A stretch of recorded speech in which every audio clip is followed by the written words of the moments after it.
시청자 여러분 안녕하십니까. 하루의 뉴스를 정리해드리는 YTN 뉴스나이트입니다. 태어났다는 출산 기록은 있는데 출생 신고가 없는 아이들이 8년간 무려 2,236명이랍니다. 이 가운데 23명을 감사원이 표본조사해봤더니 사망한 아기가 3명이고 유기 의심 사례도 있습니다. 충격적인 뉴스가 아닐 수 없는데요. 앞으로 진행될 전수조사 잘 지켜봐야겠습니다. 첫 소식으로 전해드립니다. 내년 총선 앞두고 전현직 법무부 장관 이름이 정치인들 입에서 계속 소환됩니다. 한동훈 장관이 총선에 1000% 나간다 이렇게 전망하는 의원도 있고요. 조국 전 장관이 명예회복 의지가 강하다 이렇게 전하는 정치인도 있죠. 가정적인 상황입니다만 한동훈 장관과 조국 전 장관 두 사람이 출마한다면 누가 더 위협적일지 또 총선에는 어떤 영향을 미칠지 잠시 뒤 나이트 포커스에서 다뤄보고요. 뉴스나이트 오늘의 헤드라인부터 정리해드립니다.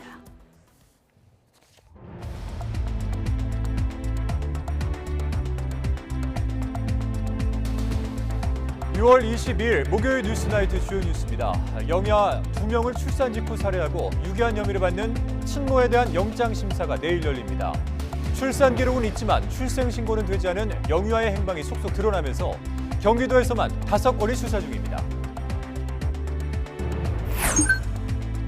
당국은 지난 2015년 이후 출생 신고가 되지 않은 2,200여 명에 대한 전수조사를 검토하고 있습니다. 또한 출생 통보제 법제화를 추진하고 그에 앞서 미신고 아동 어머니를 추적할 근거도 마련할 방침입니다. 정부가 오늘부터 2주 동안 학원 부조리와 허위 과장 광고 신고를 받은 후 대대적인 단속에 들어갑니다. 교육부는 오는 26일 이른바 킬러 문항 유형을 공개한다고 밝혔습니다. 대장동 비리의 일환인 50억 클럽 의혹을 수사 중인 검찰이 박영수 전 특별검사를 전격 소환했습니다. 의혹 규명을 위한 다음 소환 순서로는 곽상도 전 의원 부자가 꼽히고 있습니다. 부산 엑스포 유치전 일정을 마친 윤석열 대통령이 베트남 국빈 방문 일정을 시작했습니다. 이번 정부 최대 규모 경제사절단이 동행해 다양한 분야의 교류 확대 방안을 논의합니다. 오는 일요일부터 전국이 본격적인 장마권에 들 것으로 보입니다. 일요일 남부를 시작으로 다음 주 월요일에는 중부지방에도 국지성 호우를 동반한 장맛비가 내리겠습니다.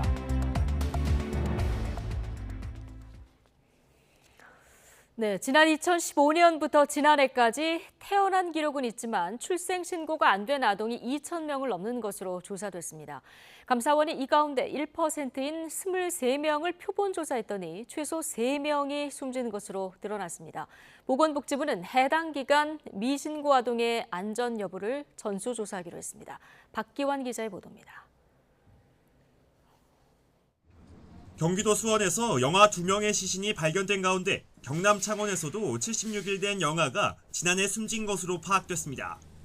병원 진료도 받지 못한 채 영양결핍으로 숨을 거뒀습니다. 감사원 조사를 통해 지난 2015년부터 지난해까지 의료기관의 출산 기록은 있지만 정작 출생 신고는 되지 않은 것으로 확인된 아동은 모두 2,236명. 이 가운데 23명을 선별해 조사했는데 현재까지 최소 3명이 숨진 것으로 드러난 겁니다. 유기 의심 사례도 있었습니다. 지난 2021년 화성에선 익명의 제3자에게 아이를 넘겼다는 보호자의 진술이 확보됐고 2015년에는 친모가 출산 직후 아기를 베이비박스에 놓고 간 경우도 있었습니다. 추가 피해 우려가 커지자 감사원은 미신고 아동 2,000여 명을 위기아동에 포함해줄 것을 보건복지부에 요청했습니다. 주무부처인 복지부는 아이들의 안전 여부를 전수조사하기로 했습니다. 뒤늦게 실태 파악이 시작됐지만 그동안 아동복지 정책의 허점은 그대로 드러났습니다. 국회에서도 어린 생명을 지키지 못한 정부의 책임에 대한 질타가 이어졌고 병원에서 출산하고도 출생신고 안 된 아기가 2,000여 명인데 그러나 병원에도 가지 않고 병원 밖에서 출산한 아기는 누구도 모른다는 사실이에요. 자신의 아기를 유기한 부모의 소식은 너무도 충격적입니다. 저출생 현상이 악화되는 상황에서 아동학대를 넘어 모성애, 가족에마저 몰락하는 대한민국의 사회에 대해 조규홍 복지부 장관은 재발 방지 대책 마련을 약속했습니다. 지금 대안을 마련해가지고 법안 심사 과정에 이제 적극 참여할 예정이고요. 두 법이 빨리 진행될 수 있도록 최선의 노력을 다하겠습니다. 충격적인 사건이 잇따라 드러나면서 출생 신고조차 되지 않은 영아들을 보호하기 위한 제도 개선이 조속히 이뤄져야 한다는 목소리가 커지고 있습니다. YTN 박견입니다. 네, 경기 수원시 아파트에서 영아 시신 2구가 발견된 사건도 이 감사원 조사에서 확인이 된 건데 이 사건 관련해서 친모 30대 고모 씨가 내일 오후 구속 갈림길에 섭니다. 또 경기 화성시에선 20대 여성이 아기를 버린 혐의로 입건되는 등 경기도에서만 5건에 대해서 경찰이 수사에 나섰습니다. 김태원 기자입니다. 남편과 함께 세 자녀를 키우다 2018년과 이듬해 여아와 남아를 차례로 낳은 30대 여성 고모 씨. 그러나 넷째와 다섯째는 각각 생후 이틀째에 살해하고 시신을 몇 년간 집 냉장고에 숨긴 혐의로 구속 갈림길에 서게 됐습니다. 문이 열려 있어서 살짝 이렇게 들여다보면서 뭐지? 그랬는데 하얀 천으로 이렇게 사람을 싸더라고. 소름이죠. 그래가지고 일이 안 잡혀서 나 그거를 봐가지고. 고 씨는 경찰 조사에서 생활고 때문에 범행을 저질렀고 남편에겐 낙태한 것으로 둘러댔다고 진술했습니다. 남편 이모 씨 역시 아내의 말을 고지고대로 믿었다고 주장하고 있습니다. 하지만 경찰은 남편도 참고인 신분으로 조사하면서 범행을 공모한 건 아닌지 추궁하고 있습니다. 태어난 기록은 있지만 출생 신고는 되지 않은 영아와 유아의 행방이 속속 드러나면서 현재 경찰이 경기도에서만 5건에 대해 수사에 나선 상태입니다. 경기 화성에서는 출산 8일 만에 아기를 버린 혐의로 20대 여성 A씨가 경찰 조사를 받고 있습니다. 미혼으로 아기의 친부와도 헤어진 A씨는 대신 아이를 키워줄 사람을 인터넷 포털 사이트에서 구한 것으로 파악됐습니다. 이후 온라인을 통해 연결된 성인 3명을 서울에 있는 카페에서 직접 만나 갓난아기를 넘겨줬다고 A씨는 진술하고 있습니다. 경기 안성에선 경찰에 수배된 상태에서 지인의 명의를 도용해 출산한 뒤 출생신고도 예방접종도 하지 않으며 아기를 키운 40대 여성이 입건됐습니다. 또 경찰은 경기 오산시에서도 지난 2015년 친모가 출산한 기록은 있지만 출생신고가 안 돼 있어 학대가 의심된다는 통보를 받고 수사에 나섰습니다. YTN 김태원입니다. 울산의 한 아파트 쓰레기 수거함에서 갓난아기가 숨진 채 발견됐습니다. 몸무게가 1kg이 채 되지 않은 미숙아인데 경찰이 아기를 버린 용의자를 뒤쫓고 있습니다. 보도에 오태인 기자입니다. 아파트로 들어가는 출입구 앞 쓰레기 수거업체 직원이 어딘가에 전화하고 초조하게 기다립니다. 잠시 뒤 순찰차가 나타나자 다급하게 손짓하며 안내합니다. 곧이어 다른 경찰차들도 현장에 도착합니다. 새벽에 쓰레기를 수거하던 업체 직원이 숨진 아이를 발견하고 경찰에 신고한 겁니다. 새벽 시간이다 보니까 어둡고 해서 처음에는 이제 악인지 모르고 이제 그 치킨 같은 거 왜 버린 줄 알고 이거를 청소차에 다시 밀어 넣으려고 보니까 이게 이제 아기였다고 하시더라고. 경찰은 아이 몸무게가 800g 정도에 키가 50cm 정도 되는 미숙아로 추정했습니다. 쓰레기 종량제 봉투 수거함에서 숨진 채 발견된 아이는 몸무게가 1kg이 채 되지 않았고 시루락이 하나 걸치지 않았습니다. 누가 아이를 버렸는지, 숨진 아이를 버렸는지 또는 버려진 뒤 숨졌는지는 아직 밝혀진 것이 없습니다. 경찰은 이틀에 한 번 쓰레기를 수거하는 점으로 미뤄 지난 20일 새벽 이후 누군가 아이를 버리고 간 것으로 추정하고 용의자를 뒤쫓고 있습니다. CCTV 분석하고 주변인 탐문 또 부검 결과를 갖다가 참고해서 다각도로 수사토록 하겠습니다. 수원과 화성에 이어 울산에서까지 영아 살해나 유기 사건이 잇따르면서 충격을 주고 있습니다. YTN 오태인입니다. 수능 출제위원들이 자신의 경력을 내세워 사교육 시장에 진출하는 등 패단이 드러난 가운데 정부가 앞으로 2주간 학원과 부조리나 허위 과장 광고 신고를 받습니다. 범부처 차원의 단속이 예고되면서 학원과도 술렁이고 있습니다. 김연아 기자입니다. 출제위원들이 비밀 서약을 깨고 출제위원 경력을 입시 전문가란 광고판으로 쓰는 사례가 잇따라 드러난 가운데 교육부가 앞으로 2주간 학원과 부조리에 대한 집중 신고 기간을 운영합니다. 수능 출제위원이 학원을 운영하거나 입시 관련 허위 과장 광고, 과다한 수강료나 교재비, 모의고사비 등이 모두 신고 대상입니다. 학생, 학부모의 불안감을 자극해서 고액 사교육을 조장하는 허위 과장 광고, 정해진 금액을 초과한 과다 교습비 징수 행위, 별도 교재비 청구 등 사교육 현장의 잘못된 부조리를 일소해야 합니다. 신고된 사안은 교육부와 교육청, 공정위, 경찰이 함께 단속에 나섭니다. 범정부 차원의 대대적인 단속 예고에 학원가는 술렁이고 있습니다. 언론에서 문제가 지적된 한 모의고사 업체는 홈페이지에서 문제 내용을 삭제했고 몸값으로 논란이 된 스타 강사들은 SNS 계정을 비공개로 전환했습니다. 학원가에선 점검 대상이 될 학원 명단을 예상하고 한때 특정 학원이 세무조사를 받기 시작했다는 루머까지 퍼지는 등 불안한 모습입니다. 여기에 이주호 부총리는 사교육 업계가 불안을 조장하고 있다며 압박 수위를 더했습니다. 킬러 문항을 없애겠다고 하니까 네. 준킬러 문항이 나온다 이렇게 하거든요. 예. 준킬러 문항 어떻게 해야 되냐?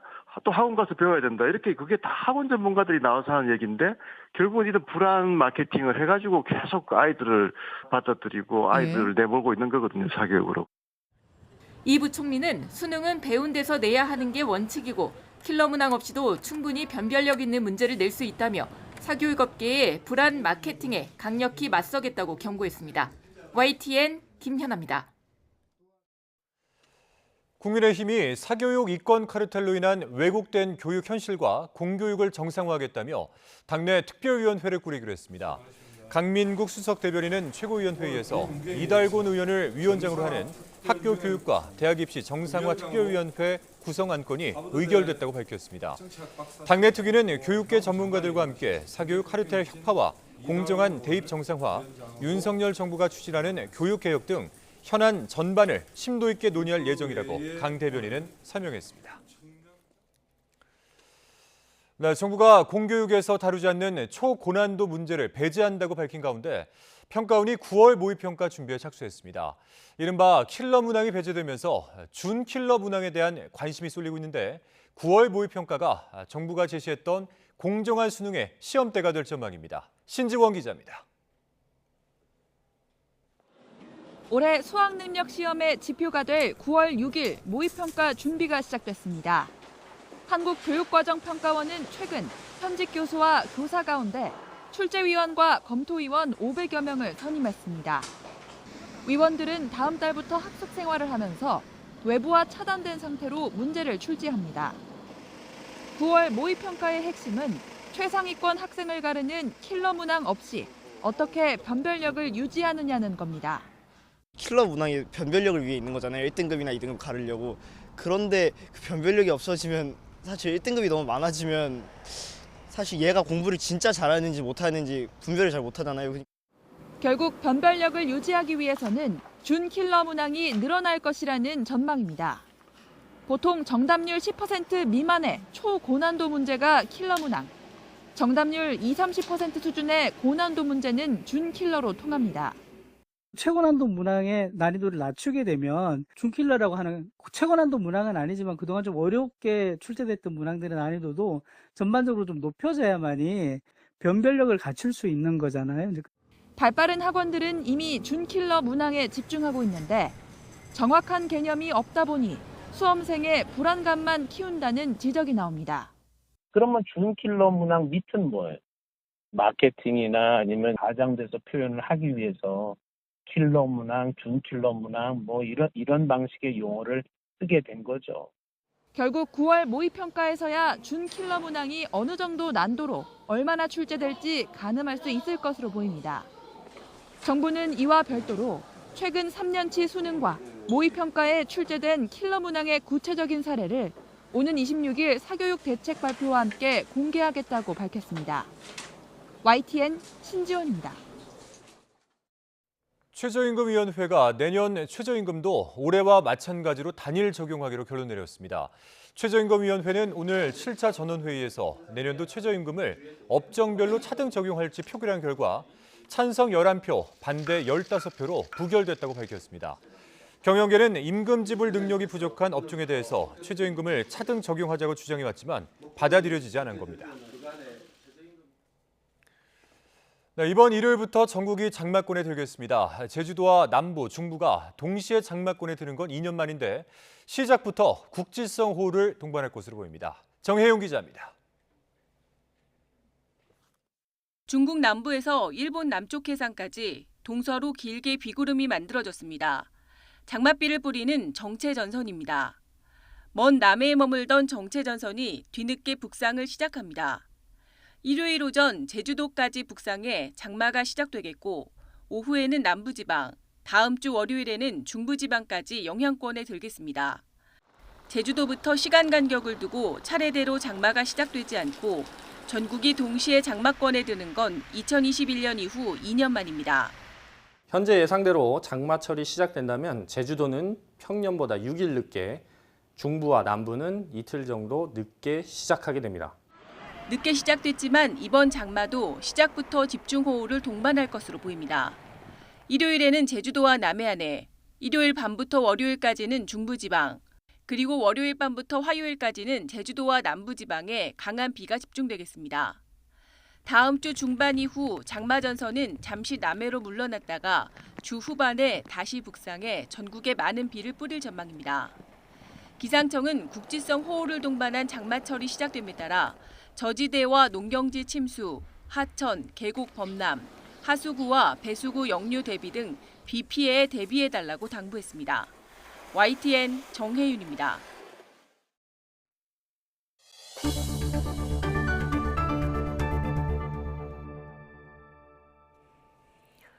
검찰이 이른바 50억 클럽 의혹의 핵심 당사자인 박영수 전 특별검사를 전격 소환했습니다. 사안의 진상이 드러났다며 자신감을 보인 검찰은 조사를 마치는 대로 박 전 특검의 구속영장 청구를 검토할 방침입니다. 김혜린 기자입니다.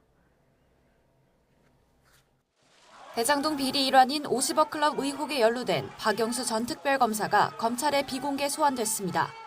같은 의혹으로 두 차례 검찰 조사를 받은 지 1년 반 만으로 취재진을 피해 지하 주차장을 통해 조사실로 향했습니다. 박 전 특검은 2014년 말 우리은행 이사회 의장으로 일하면서 대장동 일당이 참여한 컨소시엄에 우리은행의 지분 투자를 끌어내는 대가로 200억 원을 약속받은 혐의를 받습니다. 당시 우리은행은 내부 반대에 부딪혀 컨소시엄에 최종 불참하는 대신 1,500억 원을 대출해주겠다는 여신 의향서를 냈는데 박 전 특검이 이 과정에도 개입했단 우리은행 관계자 진술을 확보해 실제 영향력 행사 여부를 추궁하고 있습니다. 검찰은 김만배 씨 등 대장동 일당으로부터 박 전 특검 측이 먼저 금품을 달라고 요구했단 진술도 확보했습니다.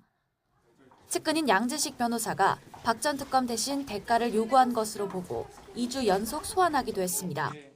검찰은 양 변호사 진술을 바탕으로 대장동 일당에게 금품을 요구했는지 박 전 특검에게 교차 검증하는 것으로 전해졌습니다. 또 화천대유에서 고문료로 받은 2억 5천여만 원과 딸이 화천대유에서 빌린 11억 원의 성격도 집중적으로 캐묻고 있습니다. 이 뭉칫돈이 박 전 특검이 약속받았다는 50억 원의 일부일 수 있다는 겁니다. 검찰 관계자는 사안의 진상이 충분히 드러났다고 판단해 박 전 특검을 소환했다며 혐의 입증에 자신감을 드러냈습니다. 검찰은 소환 조사를 마치는 대로 박 전 특검의 구속영장 청구 여부를 결정할 방침입니다. 또 박 전 특검에 따를 공범으로 입건하는 방안도 배제하지 않고 있습니다. YTN 김혜린입니다. 50억 클럽 의혹 규명을 위해서 박영수 전 특검을 소환한 검찰의 다음 타깃은 곽상도 전 의원 부자가 꼽힙니다. 참고인 조사와 동시다발 압수수색을 통해서 혐의 입증에 주력하는 검찰은 조만간 곽 전 의원 부자도 소환할 방침입니다. 홍민희 기자입니다. 지난달 하나금융지주와 하나은행을 압수수색한 검찰은 최근 김병호 전 하나은행장을 소환 조사했습니다. 대장동 일당의 성남의뜰 컨소시엄에 참여한 하나은행이 실제 이탈하려 했는지, 또 김만배 씨 청탁을 받은 곽 전 의원이 하나은행에 영향력을 행사했는지 캐물었습니다. 아들 병채 씨가 화천대유에서 퇴직금으로 받은 50억 원은 곽 전 의원이 하나은행을 잔류시켜 성남의뜰 와해를 막아준 대가라는 의심을 입증하기 위해서입니다. 아울러 강남에 있는 캐피탈 업체를 압수수색해 병채 씨가 사용한 화천대유 법인 차량 내역을 확보했고, 국민건강보험공단의 요양급여 관련 자료도 분석하고 있습니다. 상식선을 넘는 퇴직금 50억 원에 더해 아들에게 제공된 금품 면면이 실상은 경제공동체인 곽 전 의원에게 공여된 뇌물이란 검찰 판단을 규명하는 차원입니다. 압수물 분석 등이 끝나면 박 전 특검에 이어 곽 전 부자도 소환 조사를 피할 수 없을 것으로 보입니다. 다만 하나은행이 컨소시엄을 이탈하려 했는지 불확실하고 50억 원 대가성도 명확하지 않다며 1심 재판부가 곽 전 의원에게 무죄를 선고한 만큼 보강조사로 곽 전 의원 혐의를 얼마나 입증할 수 있는지에 따라 50억 클럽 재수사 향배가 갈릴 것으로 보입니다. YTN 홍민기입니다. 중앙선거관리위원회의 직원 자녀 친인척 채용 전수조사에서 모두 21건의 특혜 채용 의혹이 파악됐습니다. 선관위 허철은 사무차장은 국회 행정안전위원회 전체 회의에 출석해 특혜 채용 전수조사 결과를 묻는 국민의힘 전복민 의원 질의에 이같이 답했습니다. 이어 가족관계별로 특혜 채용된 사례는 자녀가 13건으로 가장 많고 배우자 혹은 삼촌, 사촌인 경우가 각각 3건, 형제자매 관계는 2건이었다고 설명했습니다. 이에 대해서 여야 의원들은 한 목소리로 중앙선거관리위원회의 특혜 채용 의혹을 질타했습니다. 국민의힘 의원들은 아빠 찬스에 이어서 사촌형 찬스, 친척 찬스까지 나왔다며 간부들이 선관위를 사유물인 것처럼 운영했다고 비판했습니다. 더불어민주당 의원들도 헌법상 독립기관인 선관위가 행정기관인 감사원의 감사를 받는다는 것 자체가 수치스러운 일이라며 만연한 도덕적 해이 때문에 법적 위상이 흔들린 것이라고 꼬집었습니다. 일본의 원전 오염수 방류를 앞두고 더불어민주당은 수산업자들을 만났고 정의당 의원들은 후쿠시마로 떠났습니다. 국민의힘은 가짜뉴스는 통하지 않는다면서 나라 밖에서까지 괴담 선동을 이어가는 일을 중단하라고 비판했습니다. 이준엽 기자입니다. 더불어민주당은 서울과 부산, 인천에 이어 이번엔 강릉 수산시장을 찾았습니다. 정말 시장이 어렵고 특히 수산물 취급하는 점포들이 너무 큰 고통을 겪고 있기 때문에 많이들 도와주십시오. 여름철 성수기를 앞두고 관광업과 수산업 관계자들을 만나 일본의 오염수 방류를 반대하는 장외 여론전을 펼친 겁니다. 민주당은 원전 오염수 방류가 예상되는 7월 한 달 동안 전국 해안 지역을 돌며 현장 최고위와 규탄 대회를 이어갈 방침입니다. 다음 주 서울 도심에서 총결집 규탄 대회도 예고했습니다. 민주당에 이어 정의당도 후쿠시마를 찾아갔습니다. 도쿄전력 주장처럼 오염수를 보관할 공간이 없는지 직접 확인하겠다는 겁니다. 국민들의 우려를 괴담이라고 무조건 덮으려는 정부의 태도를 보면서 이제는 정부가 나서지 않는다면 이제 국민의 힘으로. 야권의 공세에 국민의힘은 광우병 쇠고기와 사드 전자파에 이은 또 다른 선동이라며 가짜뉴스가 더는 통하지 않을 거라고 경고했습니다. 괴담이라고는 마약에 중독된 나머지 반성은커녕 더 깊이 마약으로 빠져들고 있습니다. 단식하겠다고 나선 의원까지 정말 가지가지입니다. 또 민주당이 태평양 도서국들의 연대 촉구 서한을 보내겠다고 한 데 대해선 국내에서 안 통하니 나라 밖으로까지 괴담 선동에 나선 거라고 힐난했습니다. 이제 가짜 뉴스와 괴담의 약발은 다 했습니다. 민주당에 괴담과 선동이 있다면 우리에겐 과학과 진실이 있습니다. 그러면서 민주당을 향해 전문가를 돌팔이라고 폄훼하지 말고 장외 집회 대신 공개 토론의 장으로 나오라고 압박했습니다. YTN 이준엽입니다. 윤석열 대통령이 이번 정부 최대 규모인 205명의 경제사절단과 함께 베트남 국빈 방문 일정을 시작했습니다. 정상회담을 비롯해 다양한 경제문화 행사를 통해 새로운 30년을 준비한다는 계획입니다. 하노이에서 조은지 기자입니다. 프랑스 파리에서 부산 세계박람회 유치에 나섰던 윤석열 대통령이 곧바로 베트남을 2박 3일 일정으로 국빈 방문했습니다. 의장대 사열 속에 윤 대통령 부부는 국가주석실 장관과 하노이 인민위원장 등 환영 나온 인사들과 반갑게 악수했습니다. 하노이 시내 곳곳에 태극기와 베트남 금성 홍기가 나란히 나부끼고 한국문화원 대형 전광판엔 두 나라 교류 협력을 보여주는 영상이 나오는 등 국빈 방문 분위기가 물씬 느껴졌습니다. 윤 대통령은 도착 직후 첫 일정으로 동포들과 오찬 간담회를 열었습니다. 베트남에 사는 한국인은 17만 명으로 동남아에서 가장 큰 규모인데 베트남 국민 영웅인 박항서 전 축구감독 등이 자리를 빛냈습니다. 윤 대통령은 자유와 평화, 번영의 인도태평양을 가꾸는데 베트남은 핵심 협력국이라며 30년 전 수교 당시보다 교역은 175배, 인적 교류는 2,400배 증가했다고 설명했습니다. 오늘 저의 베트남 방문은 양국 관계의 새로운 미래 30년을 향한 출발점이 될 것입니다. 윤 대통령은 국빈 방문 기간에 보반트엉 베트남 국가주석과 정상회담을 하고 권력 서열 1위인 응유엔 푸종 공산당 서기장, 또 총리와 국회의장 등과 잇따라 개별 면담합니다. 지난해 수교 30주년을 기념해 맺은 포괄적 전략 동반자 관계가 더 격상되는 방문이 될 거라고 대통령실은 기대하고 있습니다. 규범에 기반한 국제 질서를 존중하고 예측 가능한 상호 호혜 관계를 유지해온 나라로서 우리와 협력 가능성이 무궁무진하다는 점을 강조할 예정입니다. 이번 국빈 방문에는 4대 그룹 회장 등 지난 파리부터 함께했던 재계 인사들은 물론 윤석열 정부 들어 최대 규모인 205명의 경제사절단이 동행했습니다. 하노이에서 YTN 조은지입니다. 건설사를 상대로 동료 노조원 채용을 요구하며 업무를 방해한 민주노총 건설노조원 2명에 대해서 경찰이 구속영장을 신청했습니다. 경기 북부경찰청은 지난 14일 업무방해 혐의를 받는 민주노총 건설노조 서울 경기 북부지부 의정부지대 노조원 2명에 대한 구속영장을 신청했습니다. A씨 등은 재작년부터 약 1년 동안 건설사들을 상대로 동료 노조원의 채용을 강요하고 업무를 방해한 혐의를 받습니다. SNS와 인터넷 주식 방송을 운영하면서 자신들이 보유한 주식을 추천해 주가를 띄운 뒤 부당 이득을 챙긴 주식 리딩업자 6명이 재판을 받게 됐습니다. 서울 남부지방검찰청은 자본시장법 위반 등의 혐의로 30살 A씨 등 2명을 구속 기소하고 같은 혐의를 받는 4명을 불구속 상태로 재판에 넘겼습니다. A씨는 지난해 3월부터 자신이 미리 사둔 종목들을 리딩방 회원들에게 매수시킨 뒤 높은 가격에 매도하는 이른바 선행매매 방식으로 3억 6,400만 원의 부당 이득을 거둔 혐의를 받습니다.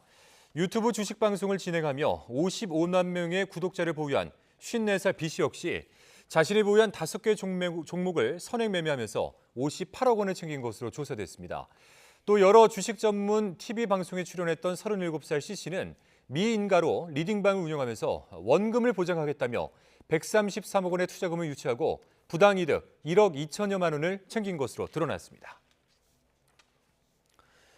주식 종목을 추천하는 리딩방을 통한 사기를 비롯해서 최근 5개 종목 하한가 사태까지 주가 조작 범죄가 잇따르고 있습니다. 이런 상황에 검찰총장이 처음으로 한국거래소를 찾아 관련 범죄에 대한 신속한 대응과 엄중한 처벌 방침을 강조했습니다. 이형원 기자입니다. 이른바 주식 리딩방 사기가 기승을 부리고 있습니다. SNS를 통해 특정 종목을 추천한 뒤 주가를 끌어올려 부당이득을 챙기는 수법입니다. 이런 사기를 당한 사례는 지난 2018년 900건에서 재작년부터 3,000건을 넘어섰습니다.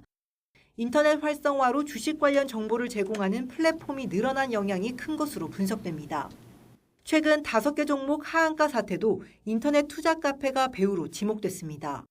투자자를 끌어모은 구체적인 경로는 다르지만 표적으로 삼은 종목은 비슷합니다. 유통되는 주식이 적은 중소형주가 대부분인데 2달 전 라더견 사태 때도 마찬가지였습니다. 시장 유통되는 주식이 적으면 근본적으로 가격 조정을 할 때 가격 올리기가 쉽고요. 가격이 높였는데 대주주들이 사면은 이게 아마 허탕이 되니까 대주주 지분이 높고 유통량이 적은 주식. 이렇게 주가 조작 범죄가 잇따르고 있지만 적발 건수는 2018년 이후 오히려 줄었습니다.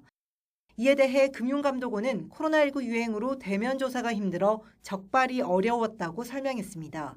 다만 현재는 인력을 대폭 늘려 불공정 거래 근절에 집중하고 있다고 강조했습니다. 검찰 수장으로는 사상 처음 한국거래소를 찾은 이원석 총장도 잇따른 주가 조작 범죄에 대한 엄단 의지를 밝혔습니다.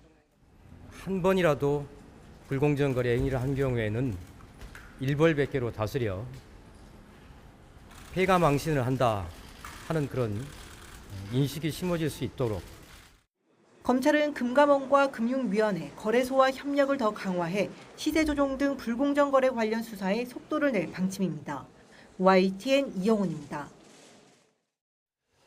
중국 베이징을 비롯한 북방 지역에 40도씨를 넘는 때이른 불볕더위가 찾아왔습니다.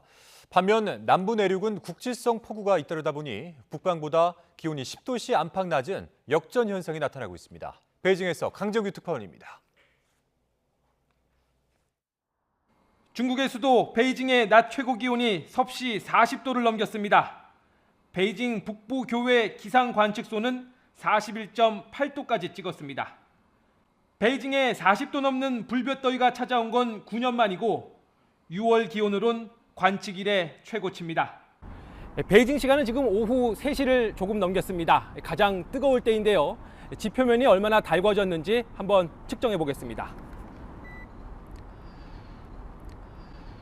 55도를 넘겼습니다. 그럼 이 옆에 있는 검은색 맨홀 뚜껑 얼마나 뜨거울까요? 영어로 하이, 측정할 수 없다고 나옵니다. 天气太热了，感觉快烤化了。我感觉太阳太毒了，然后晒的，皮肤感觉有些疼。 북서부 사막에 뜨겁고 마른 공기가 불어닥친 탓입니다. 햇볕에 달궈진 냄비에 달걀을 깨트려 보니 10분 만에 하얗게 굳어서 바람에 날립니다. 바다를 접한 텐진에도 폭염 적색경보가 내려졌습니다. 이렇게 북방 지역은 폭염인데 남부 내륙은 국지성 폭우로 물난리를 겪고 있습니다. 기온은 오히려 10도 안팎 낮아 남북 역전 현상이 두드러집니다. 얼마 전 산시성과 헤이룽장성에선 우박이 쏟아져 발목까지 쌓였고 후베이 등지에선 사람이 날아갈 정도의 강풍이 몰아치는 등 기상이변도 잦아지고 있습니다. 베이징에서 YTN 강정규입니다.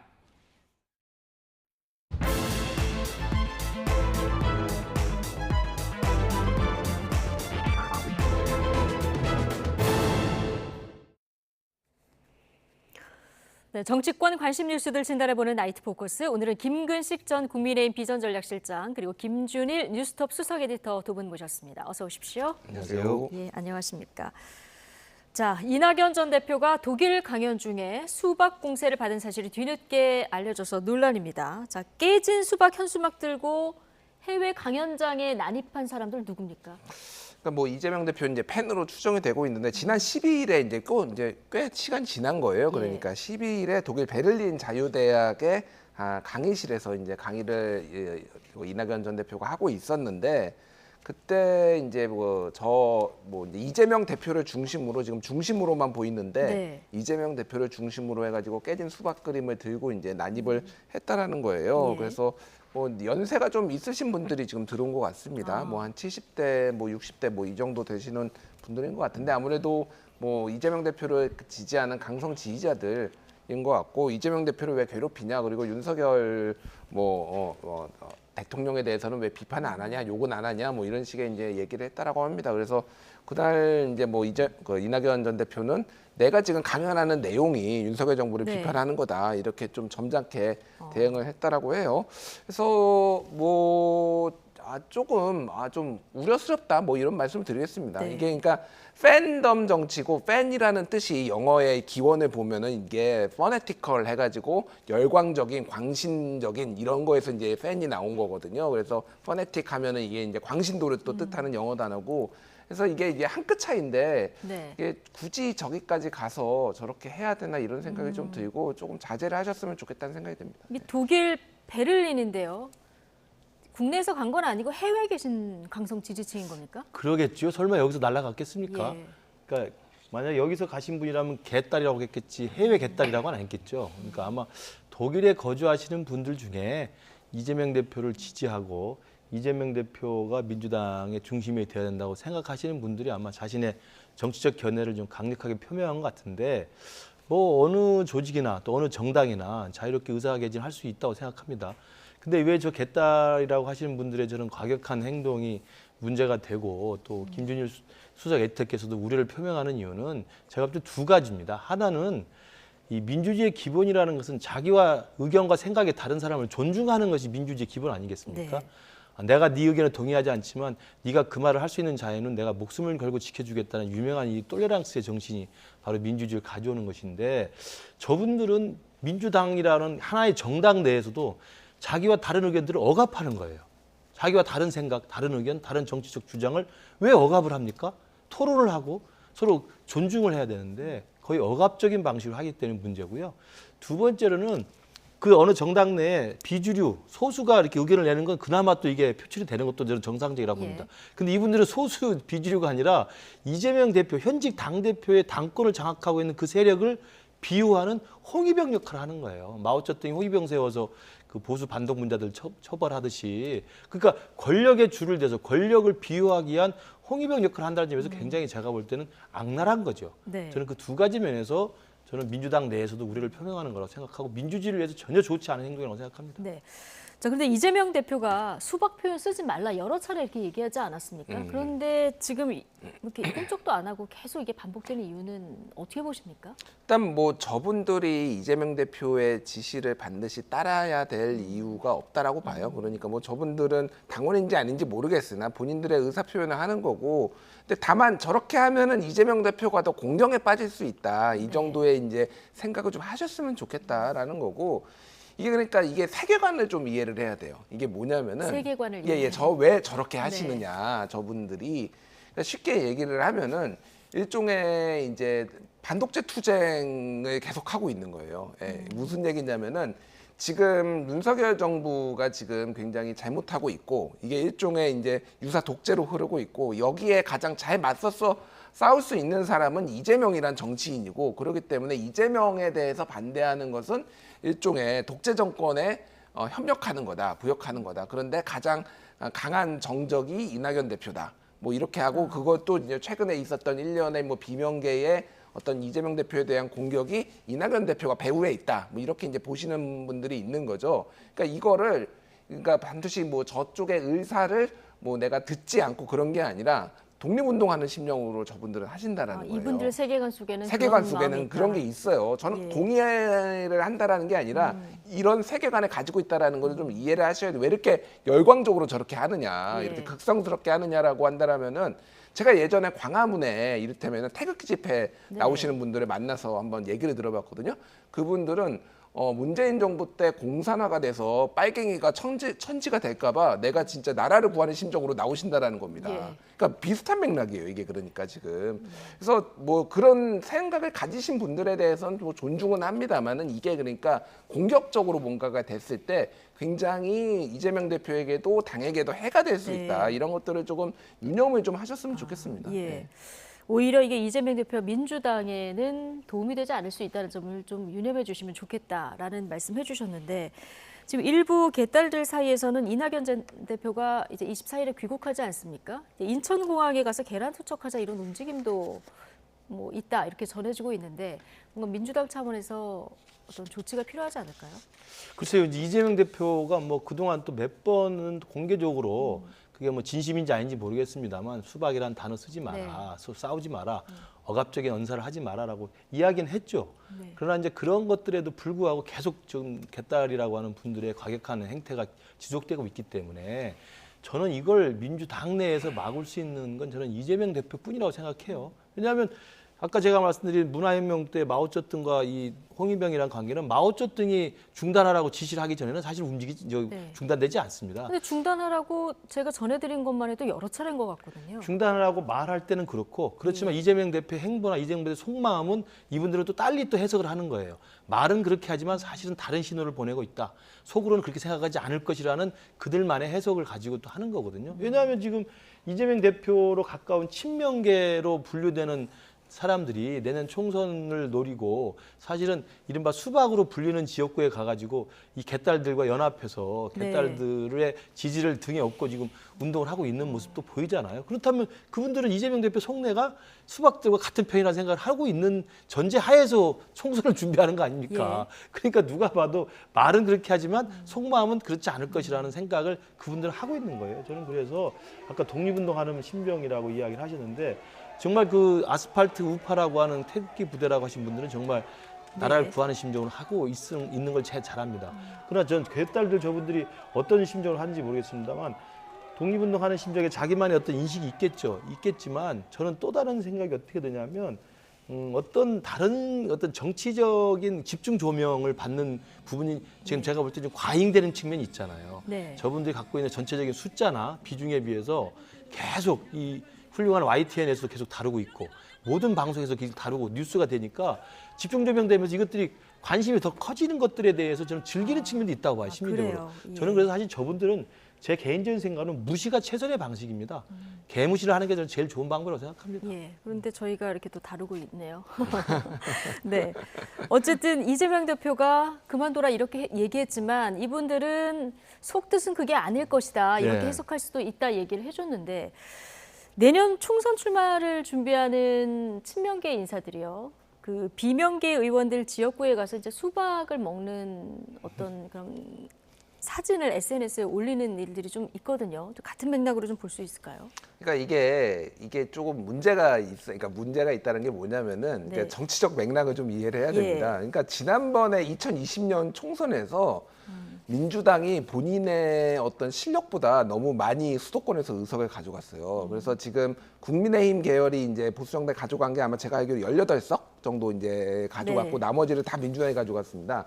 이게 이제 현역들이 다 나와야 되니까 예전에는 적당히 이제 가져왔으면은 국민의힘 보수정당의 지역구에 내가 출사표를 던지겠다. 정치 신인들이나 이런 분들이 할 수 있는데 지금은 다 현역들을 다 끌어내려야 되는 거예요. 그러니까 이게 새로 출마를 하려는 사람들이 너무 많으니까 수도권에. 너무 많으니까 수도권에. 예. 그러니까 이거를 뭘로 차별할 것이냐라는 것 중에 전략의 하나로 이게 더 선명한 개혁성. 예. 그거를 이제 상대편을 공격하는 방식으로 이제 수박이라는 거를 이제 지금 상징으로 이용을 하는 거거든요. 그렇다면은 뭐 좀 민주당과 이재명 대표를 위해서 더 이 강성 지지층 좀 자제해야 된다 말씀을 하셨지만 이게 또 그렇다면 총선 앞두고 있으면 쉽지는 않겠네요. 그러니까 이게 이제 쉽지 않죠. 쉽지 예, 않은 게 의원들이 개딸하고 거리 두기가 쉽지 않. 그러니까 거리 두기가 쉽지 않아서 이 문제가 예. 정말로 해소되리라고 저는 보지 않습니다. 이거는 총선 이후에도 계속 이 문제가 불거질 거예요. 그래서 이거는 사실 일종의 관리가 지금 필요한 상황인 것 같아요. 그러니까 너무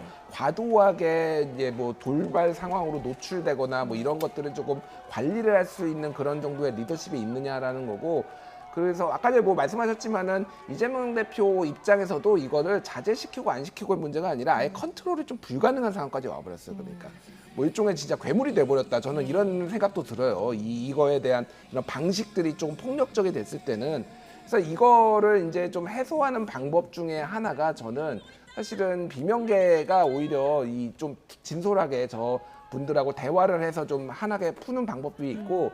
혁신위에서 이런 부분들을 좀 아젠다로 올려가지고 이거를 조금 어떤 당내 갈등 이런 것들을 치유하는 그런 방향으로 좀 가야 될 것 같은데 완벽하게 저는 어쨌든 이거는 해소될 수도 없고 정치적 이해관계에 따라서 이거를 이용하는 분들이 있기 때문에 예. 박용진 의원이 그때 대화하자 그랬는데 잘 안 됐잖아요.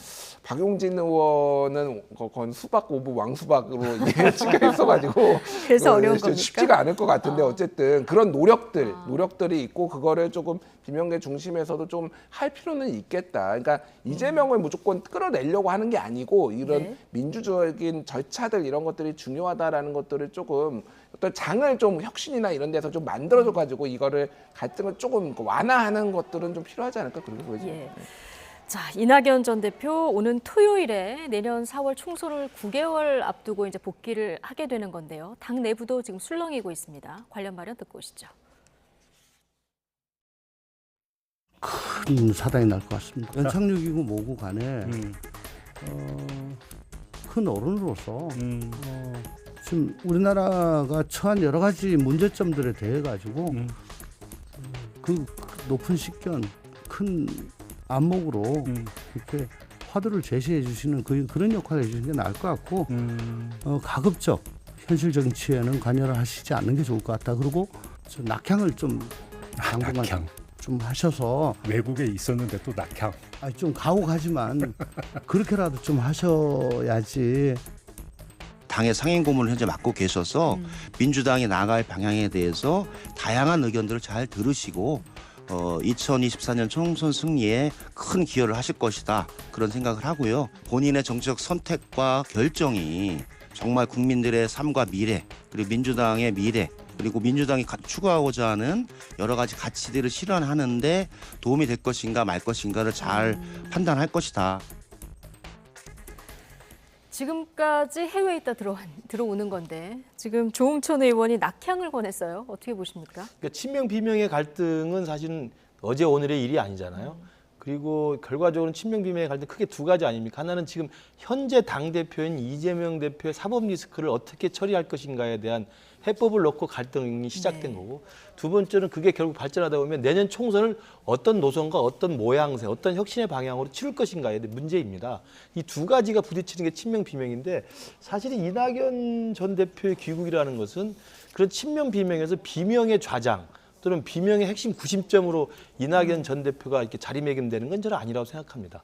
특히 민주당 내에서도 당내 역학관계에서 본다면 그냥 비명계들은 제가 아까 말씀드린 당대표의 사법리스크 해법과 내년 총선의 그림에 대해서 서로 의견을 놓고 친명 비명이 노선 싸움을 하는 것이지, 이낙연 대표를 다시 옹립하고 이낙연 대표를 중심으로 당이 탄생해야 된다 이렇게 주장하는 비명계는 제가 볼 때 많지 않다고 보여요. 아, 비명계도 구심점을 찾으려고 해도 이낙연 전 대표를 꼭 생각하는 건 아니다. 저는 그렇게 듣고 그렇게 또 보고 있습니다, 개인적으로. 그렇기 때문에 이번 주말에 이낙연 대표의 귀국이 중요하게 우리가 눈여겨볼 대목이긴 하고, 또 본래 가서 돌아오긴 했던 분이기 때문에 일정표에 따라서 돌아온 거고요. 저는 이낙연 대표 돌아와서 그렇게 큰 폭발력 있는, 휘발성 있는 어떤 그 언행이나 당내의 큰 갈등의 씨앗이 이렇게 증폭되는 그런 식의 어떤 뭐라고 할까요? 발화점이 되지는 아직은 않지 않겠나, 저는 그렇게 생각합니다. 크게 발화점이 되지는 않을 것이다. 그런데 지금 만들어진 혁신위가 친명 일색이다 이런 또 비판도 나오는 상황이고요.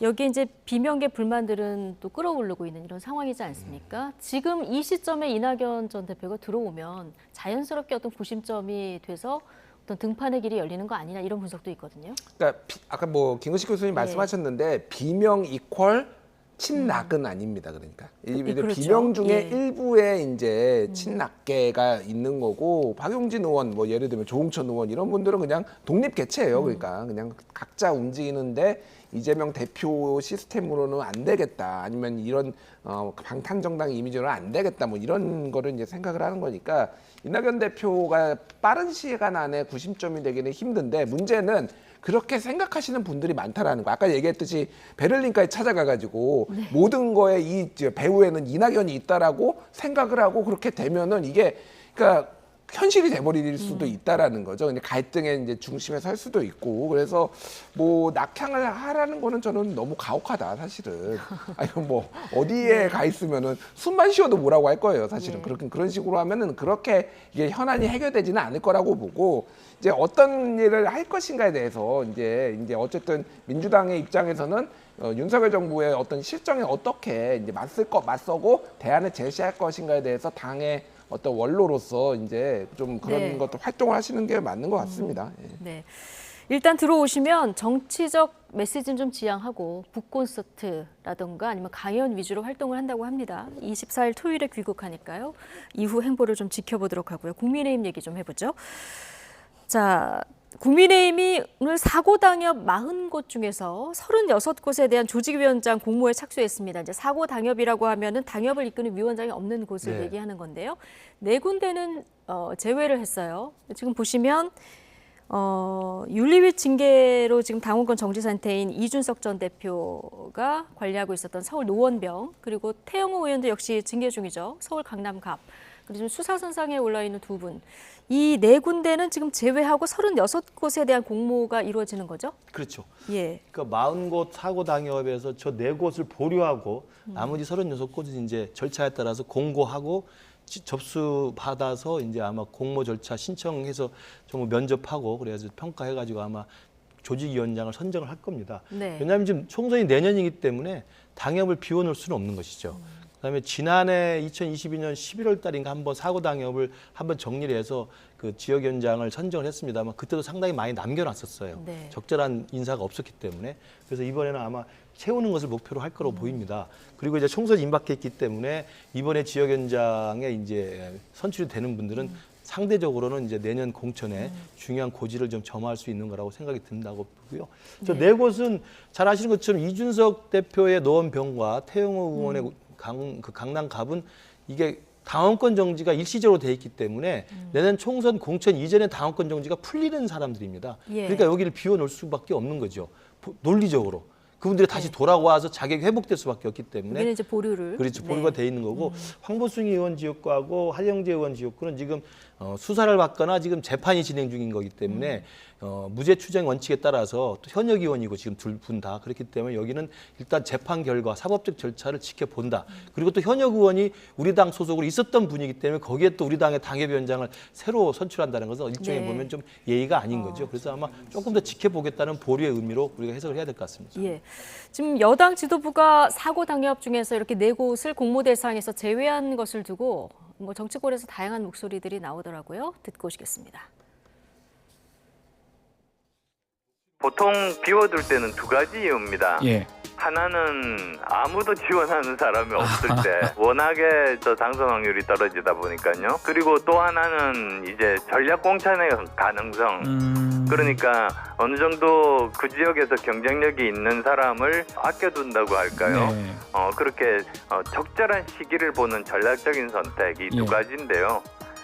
뭐 지금 현재로서는 몇십 군데가 지금 네. 비워 있어서 그것도 모두 다 전략적으로 비워둔 건 아니기 때문에 좀 우려가 됩니다. 사실 이준석 대표는 굉장히 또 젊은 정치인이기도 하고 실제로 당의 대표까지 했기 때문에 굉장히 큰 스피커를 가지고 있습니다. 지금 자르면은 이준석 대표 난리 나겠죠. 무소속 출마한다고 지역을 훑고 다닐 것이고 많은 언론 인터뷰에서 국민의힘에서 나를 버렸다라고 이야기를 할 텐데 그 부담까지는 당에서 지고 가기가 힘든 것이죠. 그렇기 때문에 여지를 남겨둔 거로 보고 있고 들어와도 문제고 안 들어와도 문제다라는 것이 당 지도부의 입장이 아닐까 그렇게 추측해 봅니다. 네. 보통은 이제 지원하는 사람이 없거나 전략 공천을 위해서 비워두는데 안철수 의원 얘기는 후자는 아닌 것 같다는 거예요. 뭐 동의하십니까? 그러니까 뭐 아까 김근식 교수님이 이제 말씀하셨는데 여기 4군데를 제외한 거에는 논리적인 이유는 있어요. 근데 지금까지 이제 당 그 국민의힘 지도부나 당에서 이준석 대표 여기서 이제 가장 눈에 띄는 거는 이준석 대표잖아요. 대했던 거나 지금까지 나왔던 얘기는 총선 직전까지 목 딱 쥐고 간다라는 겁니다. 그러니까 줄지 말지. 그래서 말 잘 들으라는 거예요. 그러니까. 지금 전용기 의원 얘기가 큰 스피커인 이준석 전 대표에 대해서는 좀 여지를 남겨둔다 이런 분석인데 이 분석이 맞다고 그러니까 보시는 이제 뭐 제가 뭐 핵심 지도부에서 무슨 생각하는지까지는 확인을 못했지만은 이제 나오는 얘기가 야 노원병 어차피 험진데 준석이 나가서 죽으라고 해 그냥 이런 기류도 하나가 있고 야 무슨 얘기야 공천 주지 마 뭐 아예 주지 마 그렇게 뭐 이런 기류도 있고 이게 막 이제 왔다 갔다 한다라는 겁니다. 그러니까 그래서 지금 어떻게 될지는 모르겠어요. 제가 지난 금요일에 이준석 대표를 만났거든요. 제가 정치 커뮤니케이션 학회 토론자로 갔는데 이준석 대표도 다른 세션에 토론자로 와가지고 거기서 만나셨어요? 예, 거기에서 이제 여수 가가지고 이제 밥도 먹고 뭐 그랬습니다. 그래서 뭐 이제 이런 거 저런 거 현안도 물어보고 그랬어요. 제가 뭐 사석에서 한 얘기니까 깊이 얘기를 못 하겠지만은 이준석도 이런 시나리오에 대해서 본인이 다 잘 알고 있고 이런 시나리오별로 어떻게 할지에 대해서 고민이 깊다라는 시나리오 거예요. 1, 2, 3, 4, 대응 방안 1, 2, 3, 4 이렇게 다 갖고 있군요. 아니 그러니까 예를 들면은 공천을 안 줄 경우에 어떻게 할 거냐. 공천을 줘서 노원에 나가라고 했을 때 어떻게 할 거냐 뭐 이런 거에 대해서 다 생각이 있어요. 그러니까 그래서 뭐 모르겠습니다. 지금 근데 이제 지금 국민의힘이 36개 당협이 있잖아요. 지금 이번에 아니 34개 중에 26개가 수도권이에요. 서울이 9곳, 인천이 3곳, 경기 14곳. 36개 중에 수도권이 26개. 34개 중에 26개가 수도권이니까 여기에 특징이 뭐냐면은 나가도 당선돼 국민의힘 타이틀로 당선되기 쉽지 않은 뭐 이런 서울이면 강북 뭐 이런 데 있잖아요. 그러니까 뭐 이런 데예요. 그러니까 이게 지금 국민의힘이 사실은 좀 많이 쉽지 않아요. 그러니까 제가 말하는 거는 앞으로 총선이 어떻게 될지 모르지만은 지금 이렇게 지금 당협위원장이 많이 막 비어 있고 막 수도권이 특히 이런 게 지금 현재의 이 선거 전망이 상당히 어둡다. 생각보다 쉽지 않다라는 거를 반증하는 거고요. 그러니까 뭐 민주당이 어떻게 하기에 또 달려 있지만은 그래서 이게 이제 변수가 너무 많아서 지금은 이제 섣불리 어떻게 될 것이다라고 좀 판단하기는 좀 이른 상황입니다. 비어 있는 게 지금 수도권이 26인데 현실적으로 지금 마포갑이나 경기 분당을 요 정도 제외하고는 좀 험지로 분류될 수 있기 때문에 국민의힘에서는 자 이런 분석까지 해주셨는데 자 이준석 전 대표요 여러 가지 지금 시나리오별 대응 방안을 갖고 있다고 합니다. 국민의힘이 이준석 전 대표 노원병에 결국 공천을 할까요? 어떻게 전망하십니까? 내년 총선은 사실 총력전이죠. 네. 뭐 여나 야나 다 마찬가지라고 생각합니다. 그러니까 친명 비명의 갈등이 저렇게 극심하다고 해도 또 선거를 앞두고는 어떻게 또 서로 화합을 해서 그 큰 그림 그릴지 모르는 거예요. 선거라는 그런 겁니다. 그렇기 때문에 저는 우리 당도 이준석 대표를 어떻게 할지 지금은 설왕설래 뭐 이러저러한 많은 이야기가 나옵니다만 네. 저는 제 생각으로는 대통령실도 그렇고 우리 당 지도부도 그렇고 이준석 대표를 내칠 이유가 전혀 없죠. 왜 멀쩡한 사람을 내쳐가지고 긁어부스를 만들어서 총선이라는 것은 덧셈의 정치를 하는 건데 굳이 예. 큰 덩치를 빼고 시작을 하겠습니까? 그래서 이준석 대표에 대해서는 저는 원칙에 따라서 총선 몇 개월 전에 당원권이 회복이 되기 때문에 그건 공천 이전입니다.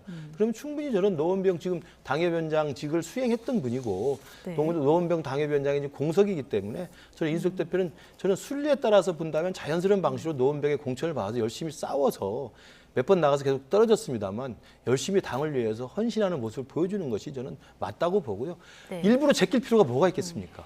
마찬가지로 안철수 의원도 마찬가지죠. 분당 갑에 누가 오느니 마느니 뭐 오면 안 된다 이런 이야기 합니다만 그것도 안철수 대표로 상징되는 국민의당이 지난 대선 때 어렵사리 통합을 했던 정당 아닙니까? 그럼 그 상징성을 가지고 안철수 대표를 제끼거나 떼셉으로 치워내는 게 아니라 끌어안고 가는 것이 저는 네. 당 지도부의 정상적인 행보고 저는 그렇게 하는 것이 총선 앞두고 어느 정당도 그렇게 안 할 리가 없다고 생각해요. 그래서 그 부분은 제가 볼 때 이준석 대표 개인으로야 뭐 노원병을 받을 경우 그다음에 공천에 탈락할 경우 뭐 이러저러한 경우를 생각해 보겠지만 그런 경우는 생각 안 하셔도 될 거예요. 순리대로 될 거라고 생각합니다. 순리대로 될 것이다. 그럼요. 공모 대상 36곳 중에서 수도권이 26곳입니다. 네. 이거 뭐 남겨뒀을 수도 있지만 안 모였을 수도 있잖아요. 뭔가 수도권에 대한 국민의힘 입장에서는 험지가 많기 때문에 지금 앞서 지적해 주신 가운데 수도권 121석 가운데 국민의힘 18석이라 그러셨죠. 뭔가 수도권만의 필승 전략을 좀 세워야 되지 않을까 이런 지적들도 있던데요. 맞습니다. 그러니까 수도권이 가장 지금 취약하고 또 지난 3년 전 선거에서 참담한 패배를 당했기 때문에 지금 수도권에 저도 뭐 서울의 당협위원장을 맡고 있습니다만 수도권의 당협위원장이 전체적으로 보면 상대적으로 약체입니다. 그렇기 때문에 사실은 이번에 36곳을 이렇게 사고지구당으로 해서 당협위원장을 새로 공모한다 하더라도 이분들이 그냥 일정 정도 과도기 기간을 관리하는 사람으로 채워질지 아니면 내년 총선에 내보낼 정도의 상당한 경쟁력과 인지도가 있는 사람을 모셔올지 저는 이건 확실히 장담할 수 없다고 생각합니다. 어차피 10월 말에 가면 또 당무감사를 또 하게 돼 있습니다. 네. 그러면 10월 말 당무감사를 거쳐서 총괄적인 당협에 대한 평가를 하고 그 당무감사 결과에 따라서 결국은 그때 공천을 앞두고 공관위가 구성이 되지 않겠습니까? 예. 그러면 공천관리위원회 공관위에서 전 전반적인 평가를 하고 총선 전략의 큰 그림 하에서 수도권의 배치가 다시 또 이루어질 수 있는 가능성이 있습니다. 그래서 저는 이번에 빈 곳으로 되어 있는 당협위원장을 다 채운다 해도 특히 수도권 같은 경우는 지금 시기에 필승카드로서 정말 훌륭한 분을 모셔오는 것보다는 지금이라도 당장 그 당협 활동을 좀 정리하고 당협의 조직을 점검하면서 내년 총선을 준비할 수 있는 과도기적 관리형 인물로 채워질 가능성도 있다 저렇게 봅니다. 김준일 에디터는 어떻게 보십니까? 이제 총선 직전에 두고 수도권만 총괄하는 어떤 총선 선대위원장이라고 할까요? 이런 분이 필요할 거라고 보십니까? 그러니까 총선이 보통은 이제 뭐 구도, 예. 뭐 인물, 이슈 바람. 여기에 이제 바람 뭐 이렇게 있잖아요. 그러니까 역대 총선에 이제 특징이 있는데 저는 다음 총선 같은 경우에는 최소한 인물은 별로 두드러지지는 않을 것 같아요. 어떤 인물이 나와가지고 이게 막 확 쏠리고 뭐 안 쏠리고 이거는 아니고 이슈가 가장 이제 핵심이 될 것 같습니다. 그래서 뭐 국민의힘에서 이제 사실은 지금 분열의 정치를 하고 있으면서 지지율도 사실 이 모양이고 뭐 여러모로 이제 어려움을 겪고 있거든요. 근데 굉장히 합리적으로 풀릴 거라고 김근식 교수님이 말씀하셨는데 합리적이게 될까요? 지금까지 정치하는 거를 보거나 뭐 당대표 내치거나 사람들 내치는 이 과정들을 보면은 전혀 저는 그런 기대가 이게 자해의 길로 갈 가능성도 저는 배제할 수 없다라고 생각을 해요. 그래서 뭐 그거는 뭐 지켜봐야 되겠지만은 중요한 거는 어떤 사람을 선대위원장으로 뭐 수도권에 담당하는 그 사람 한 명으로 인해서 국민의힘이 이를테면 서울 강북에서의 열세를 뒤엎고 막 확 살아나고 이런 일은 거의 없을 거다. 그러니까 중요한 거는 저는 이슈가 될 것 같아요. 그러니까 특히 뭐 후쿠시마 오염수라든지 뭐 지금 수능 뭐 이슈도 있지 않습니까? 내년 4월이면은 수능 보고 이제 고3들 부글부글 끓고 있거든요. 그 부모들하고 뭐 이런 것들이 다 복합적으로 좀 영향을 줄 것 같아요. 총선 앞두고 어떤 이슈가 떠오르느냐, 자 이게 가장 중요할 것 같다 이런 말씀 해주셨고요. 저는 이제 그 수도권의 승부는 그 이번에 이제 공석으로 있는 당협위원장을 이제 세워서 그분들로 하여금 준비를 하게 하는 효과도 있지만 어차피 지금 9개월 정도 남았으면 아시다시피 한국 정치에서 9개월이면 긴 세월입니다. 네. 천지가 뒤바뀌어도 여러 번 뒤바뀔 수 있는 그 기간이기 때문에 저는 수도권 승부는 저는 대통령도 그렇게 생각할 거라고 믿고 있고 대통령실도 그럴 거고 당 지도부도 정말 이 중도층의 무당파를 얼마나 많이 데려오느냐. 그러니까 어느 정도 중도층으로 외연을 확장해서 국민의힘이 중도층의 소구력 있는 노선과 전략과 임무를 내세울 것이냐, 정책을 네. 내세울 것이냐. 이것이라고 하는 걸 다 알고 있기 때문에 네. 저는 그 방향으로 저는 크게 그림을 그릴 거라고 보고요. 네. 인물도 전략도 중도층에 그럼요. 소구할 수 있는. 저는 예. 그런 방향으로 될 거라는 생각 속에서 본다면 이번에 아마 이 당협위원장을 공모하는 경우에서 보면 네. 이번에 선출되는 분 중에서는 내년 총선까지 치를 수 있는 분도 계시지만 워낙 지금 수도권이 험지기 때문에 아직은 시간이 이르기 때문에 그렇지 않고 관련 인물로 채울 수도 있다고 생각합니다. 알겠습니다. 기대와 바람을 담은 이야기까지 좀 들어봤고요.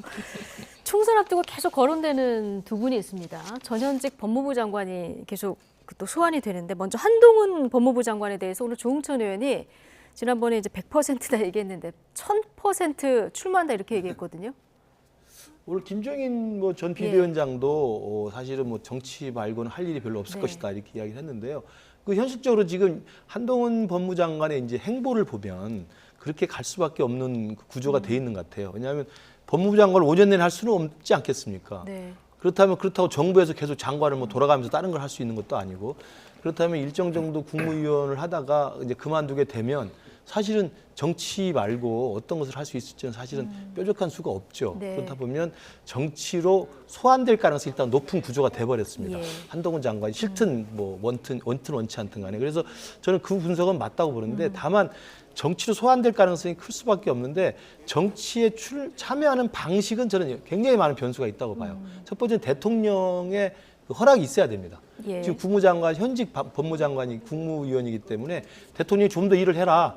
연말까지 못 내주겠다 그러면 사실 내년 총선은 못 나가는 겁니다. 예. 근데 사실 내년 총선이 아니더라도 또 사실 정치의 길은 또 많이 있거든요. 2년 뒤엔 또 서울시장 선거도 있고 광역자치단 선거가 있기 때문에 그래서 대통령의 저는 의지가 첫 번째 변수고 네. 두 번째로는 당에서의 역할의 변수가 있습니다. 한동훈 장관이 법무장관직을 그만두고 진짜 내년 총선에 정말 출사표를 던져서 당에서 어떤 중요한 역할을 한다고 했을 때 당에 그런 룸이 열릴 수 있을 것인지 그 부분이 하나 있고요. 세 번째로는 이제 출마를 한 해만 해가지고 계속 민주당에서 이 프레임을 짜서 걸어왔기 때문에 안 한다고 했습니다만 사실은 누가 봐도 할 수밖에 없는 구조로 가 있고 그렇다고 한다면 어디로 갈래 했을 때는 너무 쉬운 지역으로 가면 모양이 빠지고 네. 그렇다고 어려운 지역 가서 져버리면 사실 이것도 굉장히 큰 낭패거든요. 예. 지역 고르는 게 굉장히 그렇죠. 어렵고 소파병은 안전합니까? 소파병은 못 올 겁니다. 못 올 겁니다. 제가 워낙 세기 때문에. 네. 그렇기 때문에 제가 볼 때는 네. 그렇다면 한동훈 장관이 어디로 갈지도 상당히 큰 변수예요. 예. 그래서 저는 대통령의 의지, 그다음에 당에서의 역할, 그다음에 지역을 선정할 때 변수들을 생각해 보면 출마라고 하는 내년 총선에 소환될 가능성이 높아 보이지만 어떤 모양새로 총선에 안착할지는 굉장히 많은 변수가 남아있다. 좀 네. 두고 봐야 될 것 같습니다. 소환될 가능성이 구도는 만들어졌다는 얘기를 해주셨는데요. 김준일 에디터는 어떻게 전망하세요? 그러니까 이거는 좀 이런저런 썰들을 좀 소개를 해드릴게요. 네. 제가 한동훈 장관하고 직접 취재를 할 수 있는 그게 다 있지 않아서 네. 그러니까 간접 취재. 한동훈 장관의 어떤 개인적인 특수성이 좀 이제 고려를 해야 된다라는 거예요. 뭐냐면은 일설에 이제 국민의힘 쪽에서 이제 제가 들은 얘기로는 원오브댐이 되는 거를 별로 원하지 않는다. 그러니까 300명 중에 1명이 되는 거를 원하지 않는다라는 거예요. 예. 그러니까 뭐냐면은 국무위원으로서 지금 굉장히 많은 스포트라이트를 받고 있고 이를테면 민주당의 한 170명하고 이렇게 1대1로 막 다 붙어서 다 이기는 듯한 막 이런 건데 국회의원이 됐을 경우에는 이게 그 정도의 스포트라이트는 못 받는다라는 거죠. 그러면 일종의 나르시시즘이 좀 이제 매우 강한 약간 그런 스타일이거든요. 그러니까 국민의힘 관계자 그렇게 얘기했습니까? 비슷한 얘기를 했습니다. 제가 없는 걸 지어내는 사람은 아니에요. 네. 그러니까 이제 그런 거를 봤을 때 그래서 얘기가 나왔던 게 총리 얘기가 총리. 총리. 그러니까 부총리 같은 경우에는 이제 사회부총리나 이제 이런 쪽은 좀 어울리지 않으니까 아예 총리를 본인이 원하는 건 아니냐라는 관측도 이제 막 나오고 그런 거죠. 그러니까 중요한 거는 이게 혼자 나가가지고 뭔가 지역구에서 이렇게 툭탁툭탁 하는 모습을 원하지는 않고 뭐 이를테면 선대본부장 뭐 이 정도 급으로 약간 당에서 뭔가 이렇게 떠받들어 줘야 된다라는 그런 것들이 이제 기류가 있다라는 거예요. 근데 중요한 거는 한동훈 장관의 인기가 옛날 같지 않아요. 그러니까 초반에 한동훈 장관이 나왔을 때는 중도층에서도 상당히 박수치고 이를테면은 뭐 민주당의 약간 무지성적인 약간 뭐 이를테면 이모 뭐 이런 논란도 있고 막 그러면서 굉장히 빛이 났는데 지금은 말 따박따박 뭔가 이렇게 싸우고 뭐 이런 것들이 상당히 그 지지층에서는 뭐 이렇게 열광적인 지지를 받지만은 상당히 냉담하다라는 거예요. 그래서 이게 한동훈이 나와가지고 뭔가 바람을 일으킬까? 제가 아까 전에 그래서 인물로서 이번에 뭔가 뒤집힐 게 상당히 어렵다라고 제가 본 이유가 한동훈 장관의 매력이 그 정도가 안 된다라는 거예요. 그래서 어떻게 할지는 두고 봐야 되겠지만은 저는 출마 안 할 가능성이 더 높다고 봅니다. 개인적으로. 예, 출마 안 하거나 총선을 출마하더라도 뭔가 역할을 부여받는 역할을 하면서 할 것이다. 아니면 오히려 총리로 갈 수도 있다. 자, 지금 김준일 에디터께서 들은 얘기를 저희가 들어본 이런 상황이고요. 자, 조국 전 법무부 장관의 신당 창당이라든가 출마설 둘러싸고도 지금 갑론을박이 이어지고 있습니다. 우상호 의원 그리고 박지원 전 국정원장 발언 함께 듣고 오시겠습니다. 출마설이 이게 팽배할 때 저하고 문자를 교환했는데 현재 2심 재판을 받고 있어서 2심 재판에 전념하고 싶다. 출마하니 안 하니의 이 주제의 대상으로 안 삼았으면 좋겠다. 조국발 신당 뭐 이런 얘기 나오고 뭐 말개 같은 소리들 하고 있어요. 호사가들이 옛날에는 취재를 좀 한 다음에 설을 유포했는데 요즘은 앉아서 진짜 마음대로. 아시죠? 여의도의 피카소 그룹들 추상화 그리는. 저는 개가 아니니까 사람 같은 소리 해야죠. 조국 장관이 지금 나 출마한다. 뭐 신당 창당한다. 광주로 간다. 이런 말씀을 할 수가 없죠. 조국 일가가 얼마나 많은 검찰로부터의 단합을 받냐 이거죠. 그렇기 때문에 저는 조국 장관이 아무래도 정치로 나갈 수밖에 없다. 출마할 수밖에 없다. 네, 두 분의 얘기 들어보셨는데 그럼 박지원 전 국정원장도 여의도에 있는 피카소라고 보는 겁니까, 우상호 의원님? 뭐 우상호 의원의 그 이야기는 행간은 그렇게 읽히죠. 그러니까 뭐 개똥 같은 소리 하고 있는 것 중에 하나가 이제 박지원 장관의 신당 창당설인데요. 그러니까 뭐 이 광주를 중심으로 해서 민주당의 극렬 지지층이 있기 때문에 이분들은 조국에 대해서 조국이 억울하다라고 이제 정당성을 부여하는 사람들 중심으로 해서 신당을 만들어서 일정 정도의 득표율만 기록하면 뭐 되지 않겠느냐 이런 제 생각을 합니다만 뭐 다양한 그림을 그리고 있고 생각합니다만 저는 개인적으로 제가 단언컨대 조국 전 장관은 나오려는 신용만 하고 나올 듯 말 듯 하면서 이 여론의 관심과 여러 많은 사람들이 관심을 즐길 사람이지 실제로 자기를 던져서 그 많은 수많은 노력과 역경을 무릅쓰면서 수많은 시간을 투자하고 자기 스스로가 노력을 해서 당을 만들거나 무소속 나올 사람은 전혀 아닙니다. 저 사람은 그냥 관심을 즐기는 사람이에요. 안 나올 것이다 이렇게 못 나올 겁니다. 못 나올 거다. 연말까지 관심만 계속 즐기면서 저는 그 딸 조민 씨도 똑같다고 생각합니다. 범죄를 해놓고 지금은 인스타 같은 데에서 관심을 즐겨가지고 이걸로 사실은 돈을 벌고 있지 않습니까? 저는 관심 가족이라고 생각합니다. 예. 자. 박지원 전 국정원장뿐만이 아니라 지금 뭐 손혜원 전 의원도 그렇고요. 지금 조국 전 장관의 어떤 신당 창당이라든가 아니면 총선 출마에 굉장히 힘을 싣는 분들이 꽤 계세요. 자, 어떻게 전망하십니까? 일단 그 두 전현직 법무부 장관의 공통점이 하나 있네요. 얘기를 듣다 보니까 나르시시즘이 상당히 강하다. 두 사람 다 방금 관심을 즐긴다라고 했는데 뭐 이제 조국 전 법무부 장관도 그런 스타일인 것 같아요.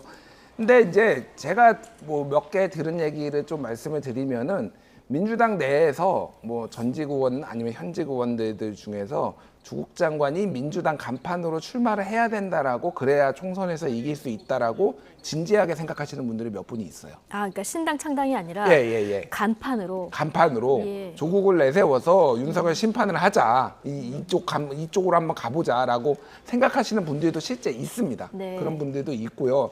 이게 뭐 우상호 의원 같은 경우에는 저 뭐 개똥 같은 소리 뭐 이렇게 말씀하신 거는 이거를 좀 선을 긋고자 하는 거죠. 그러니까 당의 리스크를 줄이자고 이제 우리가 그냥 해도 다른 방식으로도 얼마 전에 문자도 주고받으셨다고 하던데. 아, 예. 그러니까 이제 그런 이제 기류들이 여러 기류들이 있는 거고 비례위성 정당 옛날에 열린민주당식으로 조금 가는 방식에 대해서도 진지하게 그 조국 장관과 그 측근들이 고민을 했다. 뭐 이런 얘기도 이제 뭐 좀 전에 들었습니다. 그래서 어떻게 될지 모르겠어요, 저도. 근데 이제 조국 장관이 이렇게 본격적으로 정치를 해본 분이 아니니까 예를 들면은 본인이 창당 작업을 할 수는 없어요. 근데 어떤 예를 들면 과거에 열린민주당 같은 데에서 간판으로 조국을 영입을 해가지고 이렇게 이제 갈 수는 있는 거죠. 그러니까 뭐 그런 가능성을 이제 배제를 할 수는 없을 것 같습니다. 그래서 지금 어쨌든 굉장히 앞으로 또 남은 기간 동안 상당히 이거 가지고 생각들이 너무 달라가지고 민주당이나 이쪽 계열에서 이 조국을 둘러서 생각이 너무 달라서 좀 시끄러울 것 같아요. 제가 보기엔 이거를 가지고 이제 영입을 해야 된다, 영입을 해야 된다라는 생각을 하시는 분들까지 있다 보니까 좀 쉽지 않을 것 같습니다. 그러니까 이제 민주당이 제가 볼 때는 거의 백가쟁명이에요. 그러니까 조국이라는 변수를 놓고 민주당 내에서도 일부 강경파에서 뭐 철험에서 하는지 어디서 하는지 모르겠습니다. 강경파에서는 오히려 조국을 민주당의 간판으로 데려와서 총선을 치르자는 이야기도 하고 있다고 한다면 정말 백가쟁명이라고 볼 수 있고, 그렇지 않고 이제 민주당 바깥에서 하는 사람은 아까 말한 비례위성정당 생각하듯이 예전에 열린민주당처럼 일정 정도의 신당을 만들어서 일정한 득표율만 얻으면 뭐 몇 명은 당선시킬 수 있다고 생각하니까 여러 가지 그런 것들을 생각해서 이제 이러저러한 뭐 시나리오를 그리는데 저는 아까 우상호 의원 말에 저는 전적으로 동의하고 박지원 전 원장의 말씀에 동의를 못하는데 그냥 개똥 같은 소리인 게 본인이 그럴 만한 깜이 안 돼요. 그런 것들 역경 헤쳐나갈 만한 그런 투지가 없는 사람입니다. 남이 만들어서 꽃가마 태우지면 못 이기는 척 즐기는 사람이지 본인이 할 사람은 절대 아닙니다. 그게 한동훈 장관하고 차별점입니다. 계속해서 못 나올 것이다 이렇게 전망을 하고 계시고 아까 딸 조민 씨 행보를 잠깐 언급을 해주셨는데 그제 의사 면허 반납하겠다고 이렇게 SNS에 올렸는데요. 다음 날에 한 달 만에 이제 구독자 20만 명을 돌파했다 유튜브가 여기서 감사하다 이런 글을 또 올렸거든요. 전반적인 행보는 어떻게 보십니까? 뭐 셀럽의 삶을 살겠다 이렇게 선언한 것 같아요. 뭐 본인이 행복한 거 사는데 우리가 사실 이렇게 계속 관심을 가져야 되나 그 생각은 듭니다. 이게 정치적으로 의미가 있으니까 뭐 반성을 하네 안 하네 뭐 이렇게 말씀하셨는데 저는 그냥 알아서 행복하게 잘 사셨으면 좋겠습니다. 이젠 셀럽이니까. 이제 셀럽이니까 본인의 삶을 그냥 정치 이런 거는 뭐 할 가능성도 없고 뭐 그런 거 없으니까 그냥 뭐 유튜버들 중에 하나로 잘 살았으면 근데 그 좋겠어요. 셀럽이 되는 과정이 너무 그 불공정하고 너무 야비하죠. 그러니까 어머니가 감옥에 가 있고 아버지가 지금 재판을 받고 1심에서 실형 선고를 받고 그러니까 마치 정치적인 한 소용돌이 복판 안에 들어와 있으면서 그걸 기점으로 그걸 기화로 지금 셀럽이 됐잖아요. 그렇지 않습니까? 그러면 그런 관련해서 저는 유튜브 방송을 하면 그나마 들어보겠어요. 뭐 내가 얼마나 억울한지 무슨 뭐 하는 겁니까? 뭐 먹방 찍고 어디 여행 다니고 그 뭡니까? 참 제가 보면 저도 자식 둔 부모 입장에서 한심하다는 생각밖에 들지 않습니다. 알겠습니다. 어쨌든 지금 새로운 삶을 살고 있는데 두 분의 견해가 완전히 이제 갈린 이 이야기까지 들어봤습니다. 자, 나이트 포커스 오늘은 김근식 전 국민의힘 비전전략실장 그리고 김준일 뉴스톱 수석 에디터 두 분과 함께했습니다. 고맙습니다.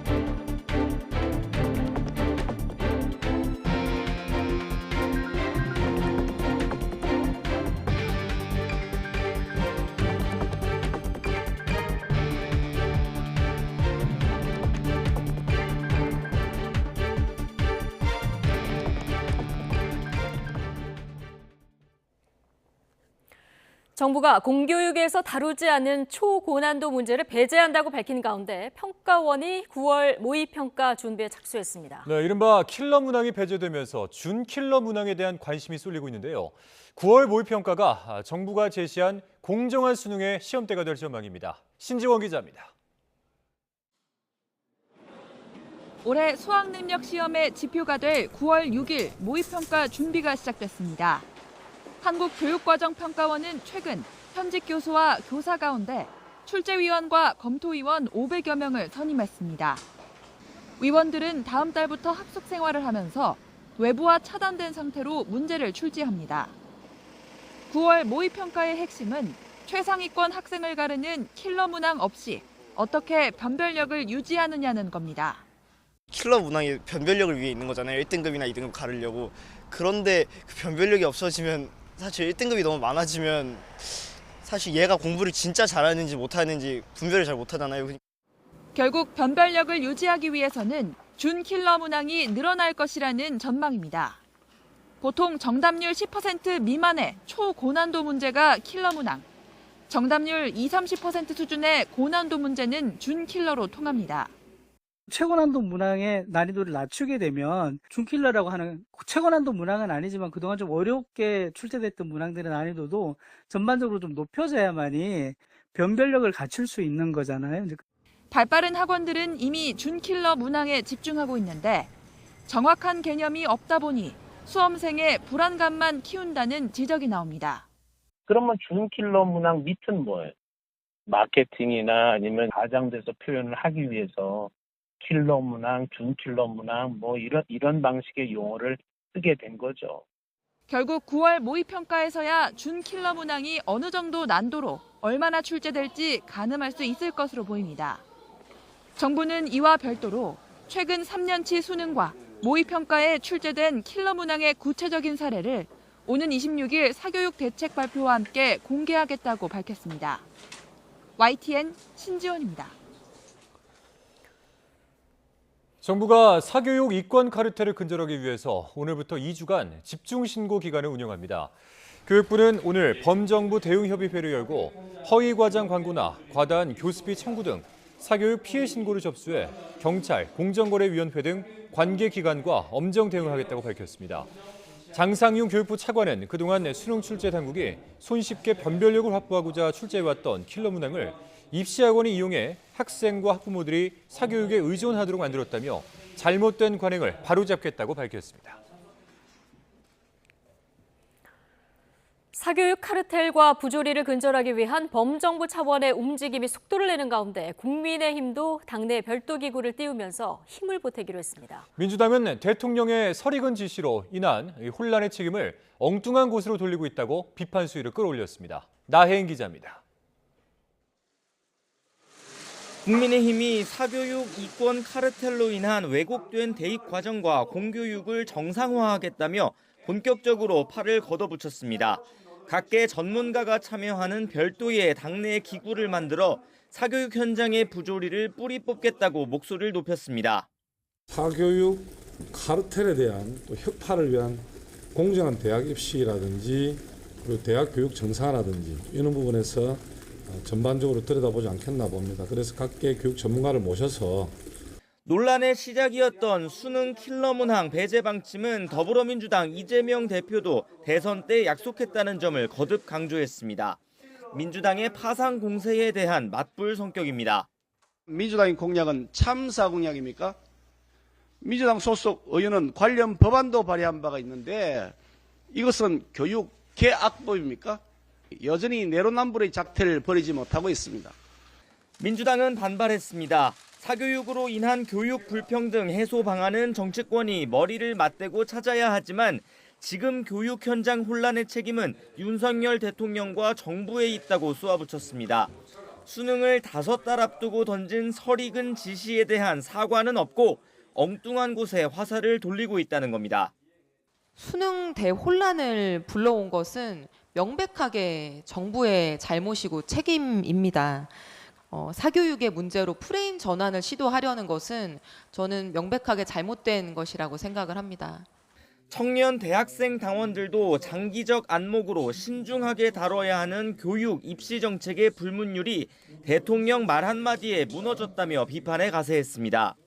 대통령이 무책임하게 외친 즉흥적인 지시의 빈자리에는 입시를 앞둔 우리 아이들 그리고 후배들, 친구들의 혼란과 오직 윤비어천가만이 남아 있습니다. 야당은 다음 주 국회 교육위 전체 회의를 소집해 윤 대통령 수능 관련 발언에 대한 정부의 책임을 따져 묻겠다는 계획입니다. 하지만 여당 일각에서 야권과 가까운 과거 운동권 세대 출신들이 사교육 시장 카르텔을 주도하고 있다는 주장까지 제기해 입시 정책을 둘러싼 정치적 공방은 더 거세지는 모습입니다. YTN 9입니다.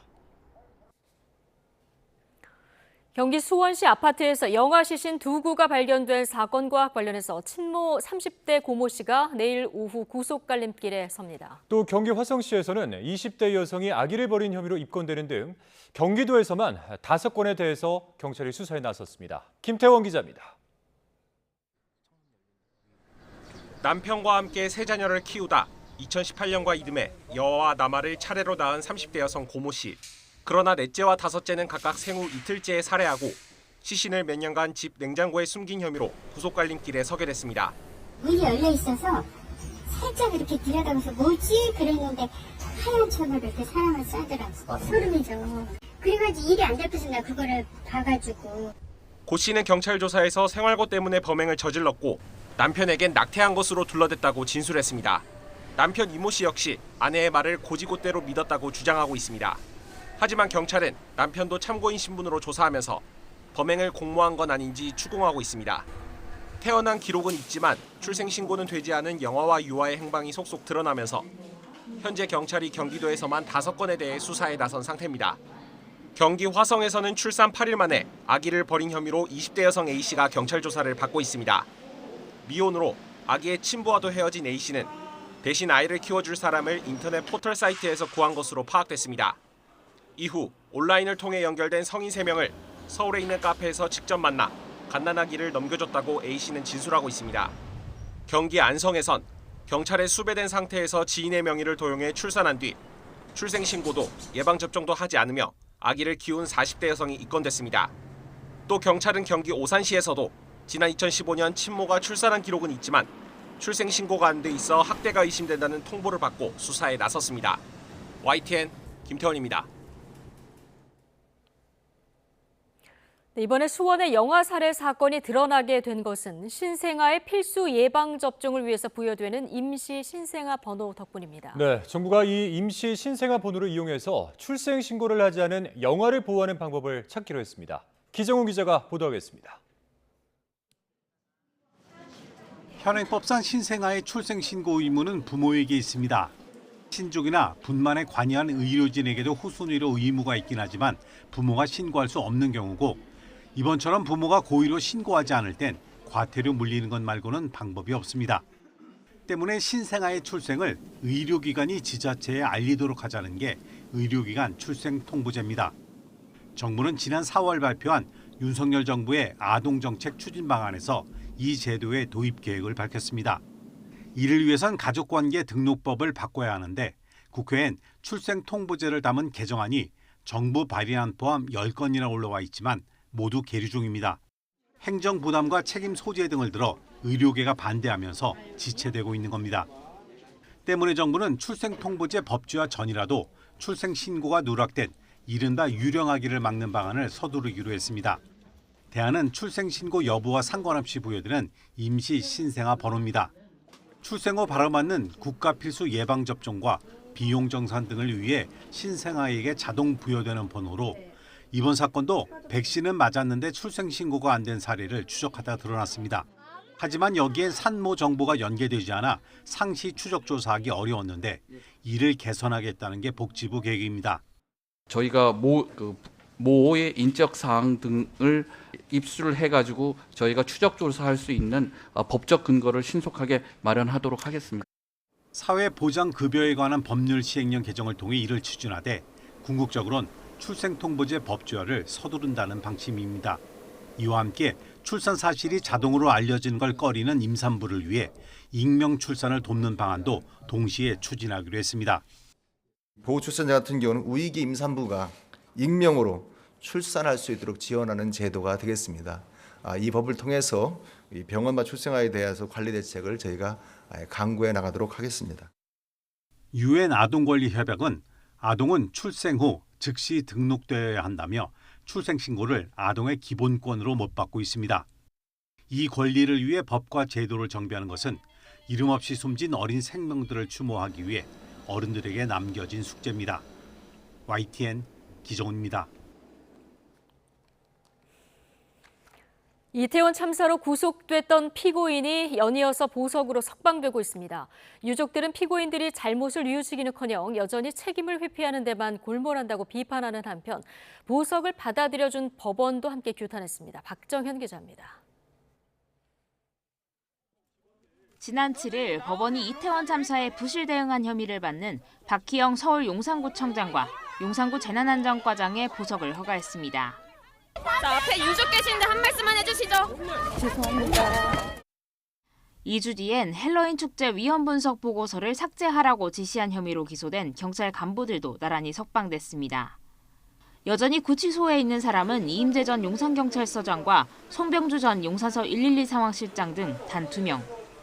그러나 구속기한이 한 달도 채 남지 않은 데다 이 전 서장은 보석을 청구해 다음 주 신문을 앞두고 있습니다. 이태원 참사로 구속 기소된 피고인 6명 가운데 4명이 이미 풀려났고 나머지 2명도 석방 가능성이 제기되는 겁니다. 또 김강호 서울경찰청장의 경우엔 불구속 송치된 지 5달이 넘도록 기소 여부가 결론나지 않고 있습니다. 이를 지켜보는 이태원 참사 희생자 유족들은 하루하루 속이 타들어갑니다. 159명이 목숨을 잃었는데 책임지거나 반성하는 사람은 한 명도 없고 다들 그저 풀려날 궁리만 하고 있다고 질타합니다. 줄석방을 허가한 법원에도 과연 제대로 처벌할 의지가 있는지 의심된다고 강하게 비판합니다.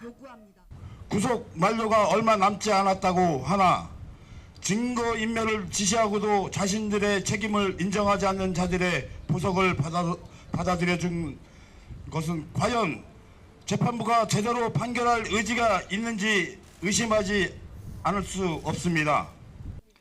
이런 가운데 유족들은 참사 진상규명과 책임자 처벌을 위한 특별법 제정을 촉구하며 국회 앞에서 단식 투쟁을 이어가고 있습니다.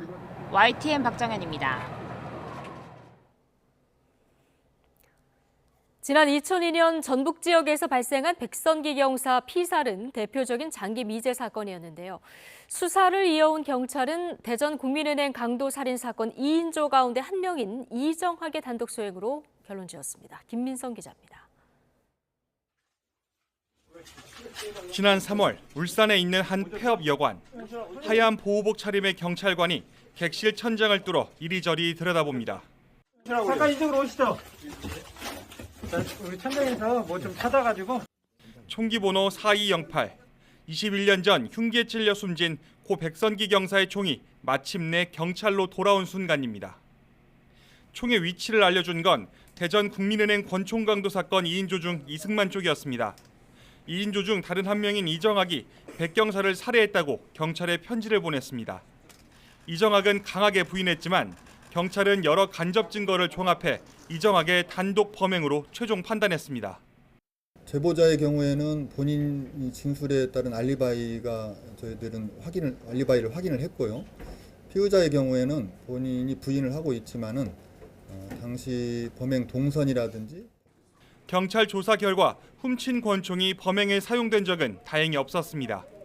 이승만은 이정학에게 총을 건네받아 이사할 때마다 가지고 다녔습니다.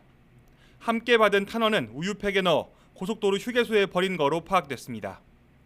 최초 대전 일원에 보관을 하다가 그 이후에 2007년까지 부산 또 울산 이렇게 장소를 옮겨가면서 영구 미제가 될 뻔했던 백경사 사건의 범인이 21년 만에 지목됐습니다. 다만 직접 증거가 없고 이정학이 혐의를 강하게 부인하고 있어 실체적 진실은 결국 법원에서 가려질 전망입니다. YTN 김민성입니다. SNS에서 특정 외국인 선수의 이름을 언급하면서 인종차별 논란을 불러일으킨 프로축구 K리그 울산 현대 선수들에게 한 게임 출전 정지와 함께 벌금 처분이 내려졌습니다. 박용우를 비롯한 울산 선수 이명재, 이규성, 정승현은 프로축구연맹 사무실에서 열린 상벌위원회에 출석해 경위를 소명했고 상벌위는 이들 중 정승현을 제외한 3명에게 각각 출전 정지와 함께 벌금 1,500만 원 징계를 내렸습니다. 연맹은 울산 구단에는 선수단 관리 책임을 물어 제재금 3천만 원을 부과했습니다. 국내 프로축구팀 감독이 선수 입단을 대가로 돈을 받은 혐의로 검찰 수사를 받고 있습니다. 서울중앙지방검찰청은 지난 19일 프로축구 2부 리그 안산 그리너스 FC 임종원 감독의 사무실과 주거지를 압수수색했습니다. 임 감독은 지난 2018년에서 2019년 사이 태국 프로축구 파타야 유나이티드 FC 감독으로 재직하던 당시 축구 에이전트 A씨로부터 수천만 원을 받고 그 대가로 한국인 선수 2명을 선발해준 혐의를 받습니다. 검찰은 A씨 등 에이전시 측이 임 감독 외에도 다른 프로구단 등에 청탁한 것으로 의심하고 있습니다.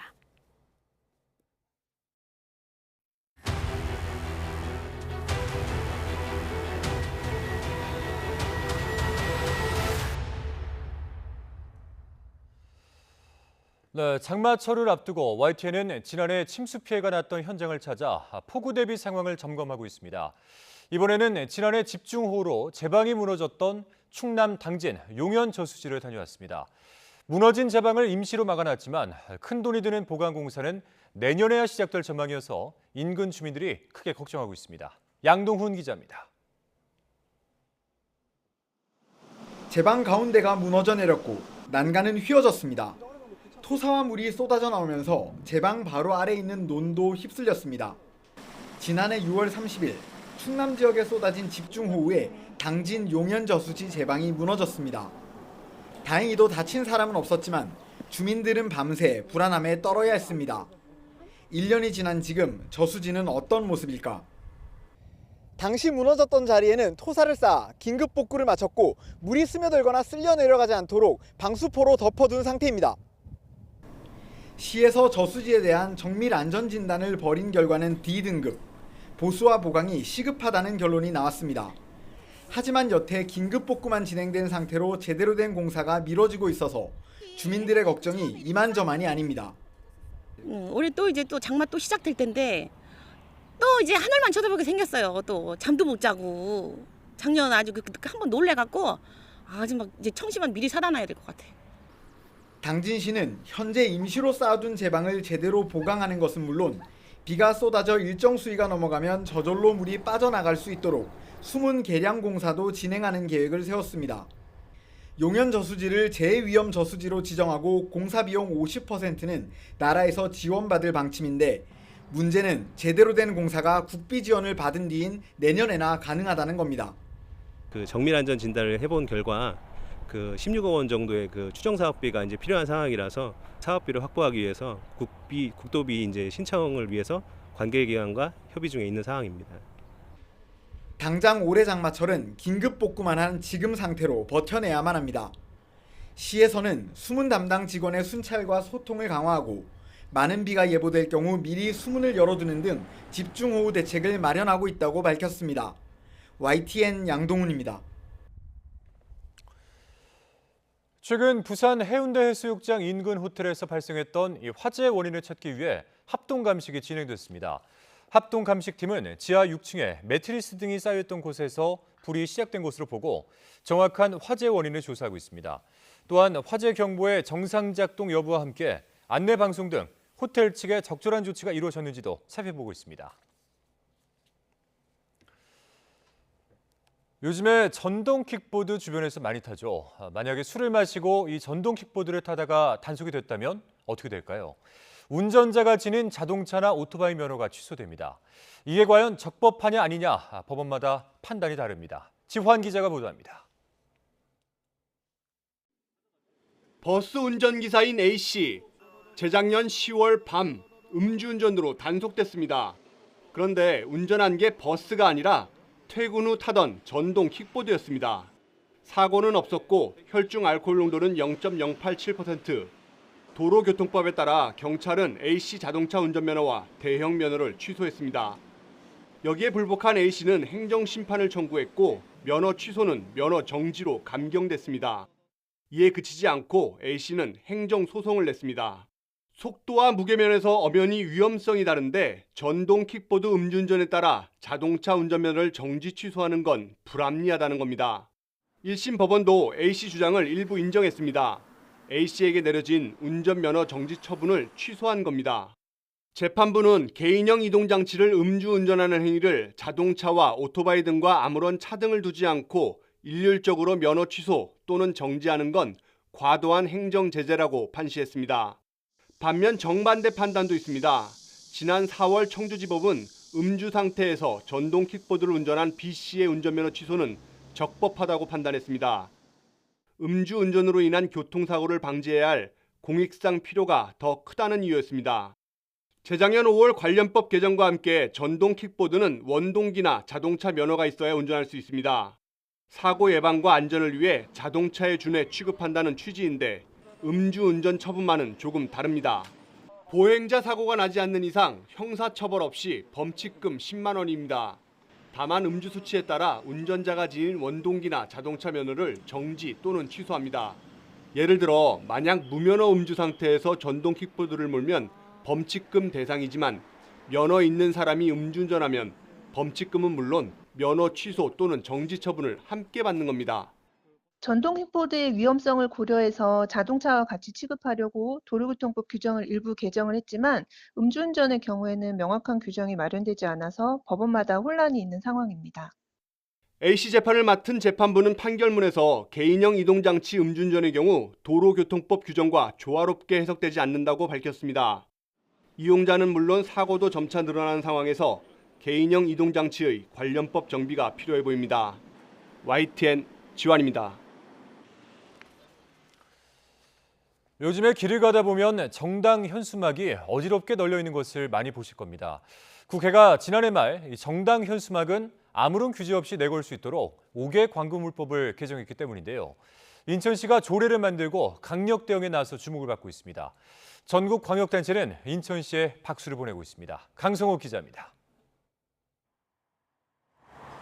교통량이 많고 유동 인구가 많은 곳은 여지없이 정당 현수막이 자리하고 있습니다. 상대 당을 원색적으로 비난하고 비하하는 문구도 적지 않습니다. 지난해 12월 국회가 5개 광고물법 개정안을 통과시키면서 빚어진 일입니다. 통상적인 정당 활동 범위의 정책이나 정치적 현안은 별도의 신고나 허가 없이도 현수막을 설치할 수 있도록 관련 법률이 개정된 것입니다. 정당 현수막의 경우 심지어 수량이나 규격, 게시 장소에 대한 어떠한 제한도 없습니다. 그 이후 정당 현수막이 폭증하기 시작했습니다. 이 때문에 도시 미관을 해치는 것은 물론이고 운전자와 보행자들의 시야를 가려 안전에도 위협이 되고 있습니다. 이제는 현수막 공해라는 말이 나올 정도입니다. 인천시가 칼을 빼들었습니다. 조례를 만들어 정당 현수막도 지정된 게시 장소에만 내걸도록 한 것입니다. 행정안전부는 상위법에 위배된다며 인천시에 제의를 요구했습니다. 하지만 인천시는 헌법상의 국민 기본권이 우선한다며 조례 강행에 나섰습니다. 법이라는 것이 주민을 위하고 국민을 위해서 존재하는 것이지 정치인을 위해서 존재합니까? 이 법은 국민 생각은 아랑곳하지 않고 정치인들이 이기주의의 발로일 뿐입니다. 인천시는 5개 광고물법상 정당 현수막 관련 조항 폐지를 위해 17개 광역 시도단체가 힘을 모으자고 제안했습니다. 최근 열린 시도지사 협의회에서 인천시의 사례가 소개되자 모든 광역단체장들이 지지의 뜻을 밝힌 것으로 전해졌습니다. 일부 광역단체는 국회에서 관련 법률이 폐지되기 전이라도 인천시처럼 조례를 만들어 정당 현수막을 규제하겠다는 뜻을 밝힌 것으로 알려졌습니다. 국회 입법에 광역단체장들이 제동을 걸고 나서면서 내년 총선을 앞두고 어지럽게 널려 있는 정당 현수막 문제가 정치권의 뜨거운 현안으로 떠올랐습니다. YTN 강성옥입니다. 내년은 2월이 29일까지 있는 윤년이고 주 5일째 기준 쉬는 날이 모두 119일로 올해보다 이틀 많은 것으로 나타났습니다. 과학기술정보통신부는 이 같은 내용이 담긴 2024년도 원력 요항을 발표했습니다. 내년에 달력에 표시되는 빨간 날은 일요일 52일과 공휴일 18일을 더해 70일이 되지만 설날과 어린이날이 일요일과 겹쳐 68일입니다. 제22대 국회의원 선거일인 4월 10일도 내년 공휴일에 포함됩니다. 내년에 가장 긴 연휴는 추석 연휴로 9월 14일 토요일부터 18일 수요일까지 5일입니다.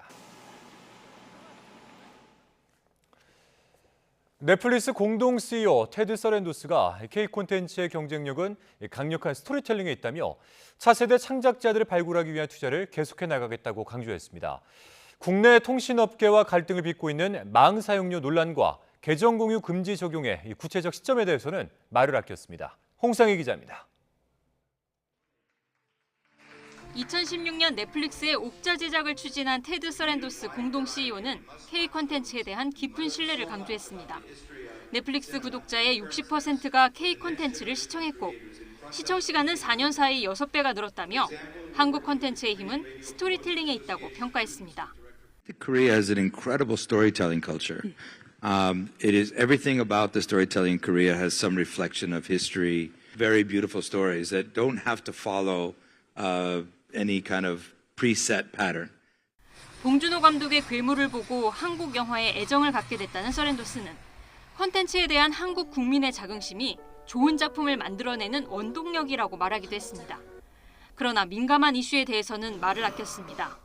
SK 브로드밴드와의 법적 공방 등 국내 통신업계와 갈등을 빚고 있는 망 사용료 논란과 관련해 넷플릭스는 인터넷 속도에 기여하기 위해 투자해왔다며 양측의 협업을 촉구했습니다. That the opportunity to work together to create a better consumer experience for the internet, for content, and for general joy of consumers is something we should be doing together. 지난달 미국에서 본격적인 시행에 들어간 계정 공유 금지의 한국 적용에 대해서는 조만간 시행 가능성을 시사했습니다. Initiative is a global initiative, so it'll be rolling out in the territories throughout the world in the next couple of months. So nothing particular to announce today, but it is coming down the road. 넷플릭스 공동 CEO 취임 이후 첫 방한에 나선 서렌도스는 앞서 박찬욱 감독과 함께 한국 영화학도 100여 명과도 만나 접촉면을 넓히기도 했습니다. 2025년까지 넷플릭스의 한국 시리즈나 영화 5편 가운데 한 편이 신예 작가나 감독의 데뷔작이라며 앞으로 한국에 25억 달러를 투입해 콘텐츠는 물론 차세대 인재 발굴을 위한 투자에 나설 것이라고 강조했습니다. YTN 홍상입니다.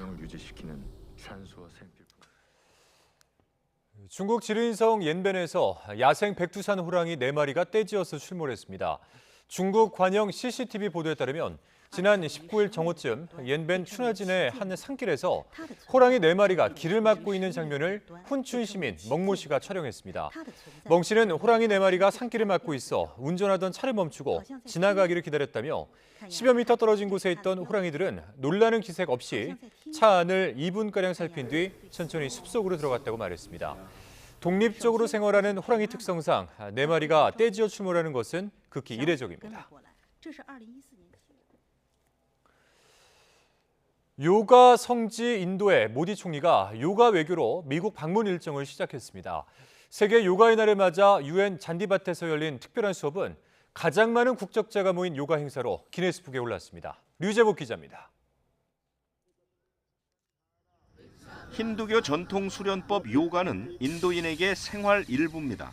동물 자세를 본뜬 동작을 반복하다 보면 몸과 마음을 다잡게 됩니다. बहुत चेंज आया लाइफस्टाइल में नेचर में मतलब ऐसे अंदर से इतनी आनंद की अनुभूति होती है ऐसे लगता है जैसे कोई हमें दूर से ब्लेस कर रहा है और हम खुश रहते हैं सारा दिन. 요가 전도사로 불리는 마렌드라 모디 인도 총리가 미국 뉴욕의 유엔 본부 잔디밭에 앉아 있습니다. 세계 요가의 날을 맞아 135개 나라 사람이 모인 요가 수업에 참석하기 위해서입니다. 지난 2014년 유엔이 세계 요가의 날을 만들게 한 장본인이기도 합니다. 이 행사는 가장 많은 국적자가 모인 요가 수업으로 기네스북에 올랐습니다. 모디 총리는 요가는 운동이 아니라 삶의 방식이라고 주창했습니다. When we do yoga, we feel physically fit, mentally calm, and emotionally content. 모디 총리의 특별한 요가 수업은 미국 국빈 방문의 첫 번째 공개 행사입니다. 세계인의 눈과 귀를 모으면서 인도의 국가적 영향력을 알리는 데 성공했다는 평가입니다. 요가는 전 세계에서 3억 명가량이 익힐 만큼 가장 인기 있는 인도 수출품으로 꼽힙니다. YTN 유재복입니다. 네, 프랑스를 방문한 한국인 관광객이 파리 외곽 지하철역에서 사망한 사고와 관련해 외교부는 수사 상황을 파악 중이라고 밝혔습니다. 외교부는 이번 안타까운 사고에 대해서 우리 공관이 정확한 사인 규명을 위해 프랑스 파리 경찰 측에 신속하고 공정한 수사를 촉구했고 지속적으로 소통하면서 수사 상황을 파악하고 있다고 밝혔습니다. 앞서 36살 A씨는 현지 시각 지난 12일 밤 발쥐풀 루이 아라공역에서 숨졌는데 현지 경찰은 고압 전류가 흐르는 지하철 선로를 건너려다 전기에 감전된 것으로 보고 있습니다. 우크라이나 지휘부 즉각 보복 경고에도 크림반도를 잇는 교량을 우크라이나군이 미사일로 공격했다고 러시아 측이 밝혔습니다. 푸틴 대통령은 우크라이나군 대반격이 심한 손실로 소강 상태에 있다며 심리전을 펼쳤습니다. 이종수 기자입니다. 우크라이나 남부 헤르손주와 러시아가 2014년 병합한 크림반도를 잇는 다리가 미사일 공격을 받았습니다. 이 공격으로 교량도로 일부가 파손됐지만 인명피해는 없는 것으로 알려졌습니다. 러시아 측은 이번 공격에 영국이 우크라이나에 제공한 미사일 스톰 섀도우가 사용된 것으로 조사됐다고 주장했습니다. очередное бессмысленное действие по указке из Лондона, сделанное киевским режимом. 스톰 섀도우는 장거리 순항 미사일로 사거리는 250km 이상입니다. 앞서 지난해 10월엔 크림반도와 러시아 본토를 연결 크림대교가 폭발해 교량 일부가 붕괴하고 3명이 숨졌는데 러시아는 이를 우크라이나에 의한 테러로 규정하고 이틀 뒤에 수도 키이우 등 우크라이나 전역에 미사일 84발을 퍼붓는 보복 공습을 가했습니다. 러시아는 이번에도 우크라이나가 장거리 미사일로 크림반도를 공격할 경우 우크라 대통령실 등 지휘부에 대해 즉각 보복할 것이라고 경고했습니다. 푸틴 대통령은 러시아 국영방송과 인터뷰를 통해 이달 초부터 시작된 우크라군 대반격이 지지부진하다고 주장했습니다. Наблюдаем определенное затишье. Связано это с тем, что противник несет серьезные потери. 푸틴 대통령은 미국 미사일 방어망을 무력화시킬 수 있는 사르마트 등 차세대 대륙간 탄도미사일 ICBM 배치를 예고하며 지속적 핵전력 증강 의지도 강조했습니다. YTN 이종수입니다. 불법 사이버 활동으로 핵미사일 개발 자금을 조달하고 있는 북한에 맞서 미국 법무부가 사이버 전담 부서를 신설하기로 했습니다. 또한 북한이 불법 취득한 1억 달러 이상의 암호화폐 사용을 차단했다며 관련 대응의 중요성을 강조했습니다. 조수현 기자입니다. 북한이 지난해 핵무기 개발에 지출한 자금은 5억 8,900만 달러, 약 7,500억 원에 달하는 것으로 추산됩니다. 특히 2017년 유엔의 포괄적인 대북 제재 이후로는 사이버 영역을 통한 자금 조달이 늘고 있습니다. 유엔 제재가 강력하게 작동하면서 북한의 달러 박스가 많이 바뀌고 있는데 결국 암호화폐 쪽으로 완전히 북한이 올인하고 있다고 봐야 될 것 같습니다. 미국 법무부는 북한의 사이버 공격을 막기 위해 사이버 전담 부서를 신설한다고 밝혔습니다. 미국에 대한 사이버 위협이 놀라운 속도로 늘어나고 있고 갈수록 정교해지고 있다는 겁니다. 매슈 올슨 미 법무부 국가안보 담당 차관보는 미국의 사이버 안보를 위협하는 국가로 북한과 러시아, 중국, 이란을 지목했습니다. 그러면서 이들 국가는 민감한 기술과 영업 비밀, 지식재산과 개인정보를 훔치며 중요한 인프라를 위험에 빠뜨리고 있다고 지적했습니다. 특히 북한은 군사적 야망과 대량 살상무기 프로그램에 필요한 자금과 기술력을 확보하기 위해 불법 사이버 활동에 상당 부분 의존하고 있다는 분석입니다. 이에 대응해 미국은 추적과 압류 과정을 통해 1억 달러 이상의 불법 취득 암호화폐가 북한 미사일 프로그램 지원에 사용되는 것을 막았다고 올슨 차관보는 설명했습니다. 우리 정부도 미국과 보조를 맞춰 관련 대응을 강화해 나가고 있습니다. 주요국 정부와 관련 민간업계와의 국제 공조를 강화해 나가고 추가적인 독자 제재 지정 등 다양한 노력을 지속적으로 기울여 나갈 예정입니다. 정부는 한미 양국이 지난해 8월 설립한 실무그룹을 중심으로 북한이 탈취한 가상자산 일부를 동결 압수한 것뿐 아니라 IT 인력 차명 계정을 상당 부분 차단하고 이들의 활동을 위축시키는 성과를 거두었다고 밝혔습니다. YTN 조수연입니다. 공영방송 지배구조를 개편하는 내용의 이른바 방송 3법이 국회 본회의에 부의된 가운데 이 정부의 언론 정책을 둘러싼 정치권의 공방도 갈수록 뜨거워지고 있습니다. 야4당은 윤석열 정부가 언론 장악에 나섰다며 공동 대책위를 꾸렸고 여당은 편파 보도에 대한 반성부터 하라고 꼬집었습니다. 권남기 기자입니다. 민주당과 정의당, 기본소득당, 진보당 등 야4당이 윤석열 정부의 언론 장악을 막겠다며 공동 대책위를 꾸렸습니다. MBC 압수수색이나 KBS 수신료 분리징수 추진 등을 거론하며 여권이 땡볕뉴스 만들기에 혈안이 됐다고 비판했습니다. 독재 정권 시절 언론 장악 흑역사를 다시 쓰려 하는 윤석열 정권의 언론 자유 말살 시도는 결코 묵과하지 않을 것입니다. 야당 단독으로 본회의에 직회부된 방송 3법의 안건 상정과 표결 처리의 필요성도 거듭 강조했습니다. 공영방송 이사진 등 지배 구조를 개편해 정권으로부터 방송 독립을 지키겠다는 겁니다. 국민의힘은 반박했습니다. 야당이 추진하는 방송법은 야권 편향적인 인물들로 경영진을 꾸려 오히려 공정방송을 해칠 수 있다고 맞섰습니다. 그러면서 그동안의 편파 보도부터 반성해야 한다고 날을 세웠습니다. 방만 경영 편파 보도를 일삼은 데 대한 반성조차 보이지 않고 있습니다. 오로지 시청료 제밥이 먼저임을 자인하는 꼴입니다. 공방의 불씨는 방송법 직회부를 놓고 헌법재판소 권한쟁의 심판 논란이 불거진 과방위로 옮겨붙었습니다. 장지현 위원장이 전임 정청래 위원장이 선임한 권한쟁의 심판 변호사를 교체한 것 등을 놓고 불거진 신경전이 의사일정 주도권 싸움으로 번졌습니다. 야당이 대통령 공약인 우주항공청 관련 공청회를 협의가 안 됐다는 이유로 보이콧하자 장지현 위원장은 전체 회의에 불참하는 것으로 되받았습니다.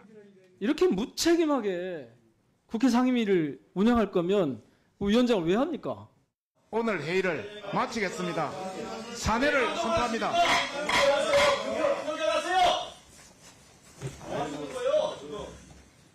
야당의 방송법 강행 처리 카드에 맞서 여당은 헌법재판소 심판과 대통령 거부권 가능성을 내세우며 기싸움을 이어가고 있습니다. 윤석열 대통령의 순방 이후 이동관 특보를 차기 방통위원장 후보로 지명할 거란 관측도 제기되는 가운데 방송 정책을 둘러싼 정치권 기싸움은 더 거세질 전망입니다. YTN 권남기입니다. 윤석열 대통령이 권영준 서울대 법학전문대학원 교수와 서경환 서울고등법원 부장판사의 대법관 임명 동의안을 국회에 제출했습니다. 윤 대통령은 어제 낸 임명 동의안에서 권 후보자는 다양한 재판 업무를 맡은 뒤 학문에 매진한 이론과 실무에 능통한 법학자고 서 후보자는 사회적 약자에 대한 배려로 사회의 다양성을 읽어내는 통찰력을 겸비하고 있다고 평가했습니다. 공군은 오늘 호국 보훈의 달을 맞아 호국 영웅들의 고귀한 희생과 헌신을 기억하고 감사의 마음을 전하기 위해 제10 전투비행단에서 6.25 전쟁 출격 조종사 초청 행사를 했다고 밝혔습니다. 정상화 공군 참모총장 주관으로 열린 행사에는 제11대 공군 참모총장을 지낸 96세 김두만 예비역 대장과 91세 이배선 대령 등 출격 조종사 5명이 참석했습니다.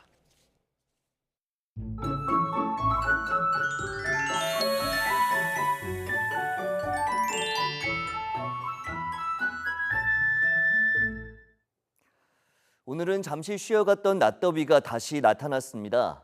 예년 수준을 회복하며 다시 날이 더워졌는데요. 내일은 서울 낮 기온이 31도, 광주 33도까지 오르는 등 오늘보다 높아지며 한여름 더위가 기승을 부리겠습니다. 또 맑은 날씨 속에 햇볕이 강하게 내리쬐면서 자외선도 강해지겠고 중서부와 남해안에는 오존 농도가 짙게 나타나는 곳도 많겠습니다. 더위와 함께 자외선과 오존에도 주의해 주시기 바랍니다. 강원 남부와 경북 북부에는 늦은 오후에 소나기가 쏟아지겠고 돌풍과 벼락, 쌀락 우박을 동반하는 곳도 있겠습니다. 내일 아침 기온 오늘과 비슷하겠습니다. 서울 20도, 대전 19도, 광주 20도, 부산 21도로 예상됩니다. 낮 기온은 30도 안팎으로 크게 오르겠습니다. 서울 31도, 대전 32도, 대구 31도로 예상됩니다. 일요일까지 한여름 더위가 계속되겠고 일요일에 제주도와 남부지방을 시작으로 다음 주 월요일에는 중부지방에도 올해 첫 장맛비가 내릴 전망입니다. 날씨 정보였습니다. 네, 목요일 뉴스나이트 마치겠습니다. 함께해 주신 여러분 고맙습니다.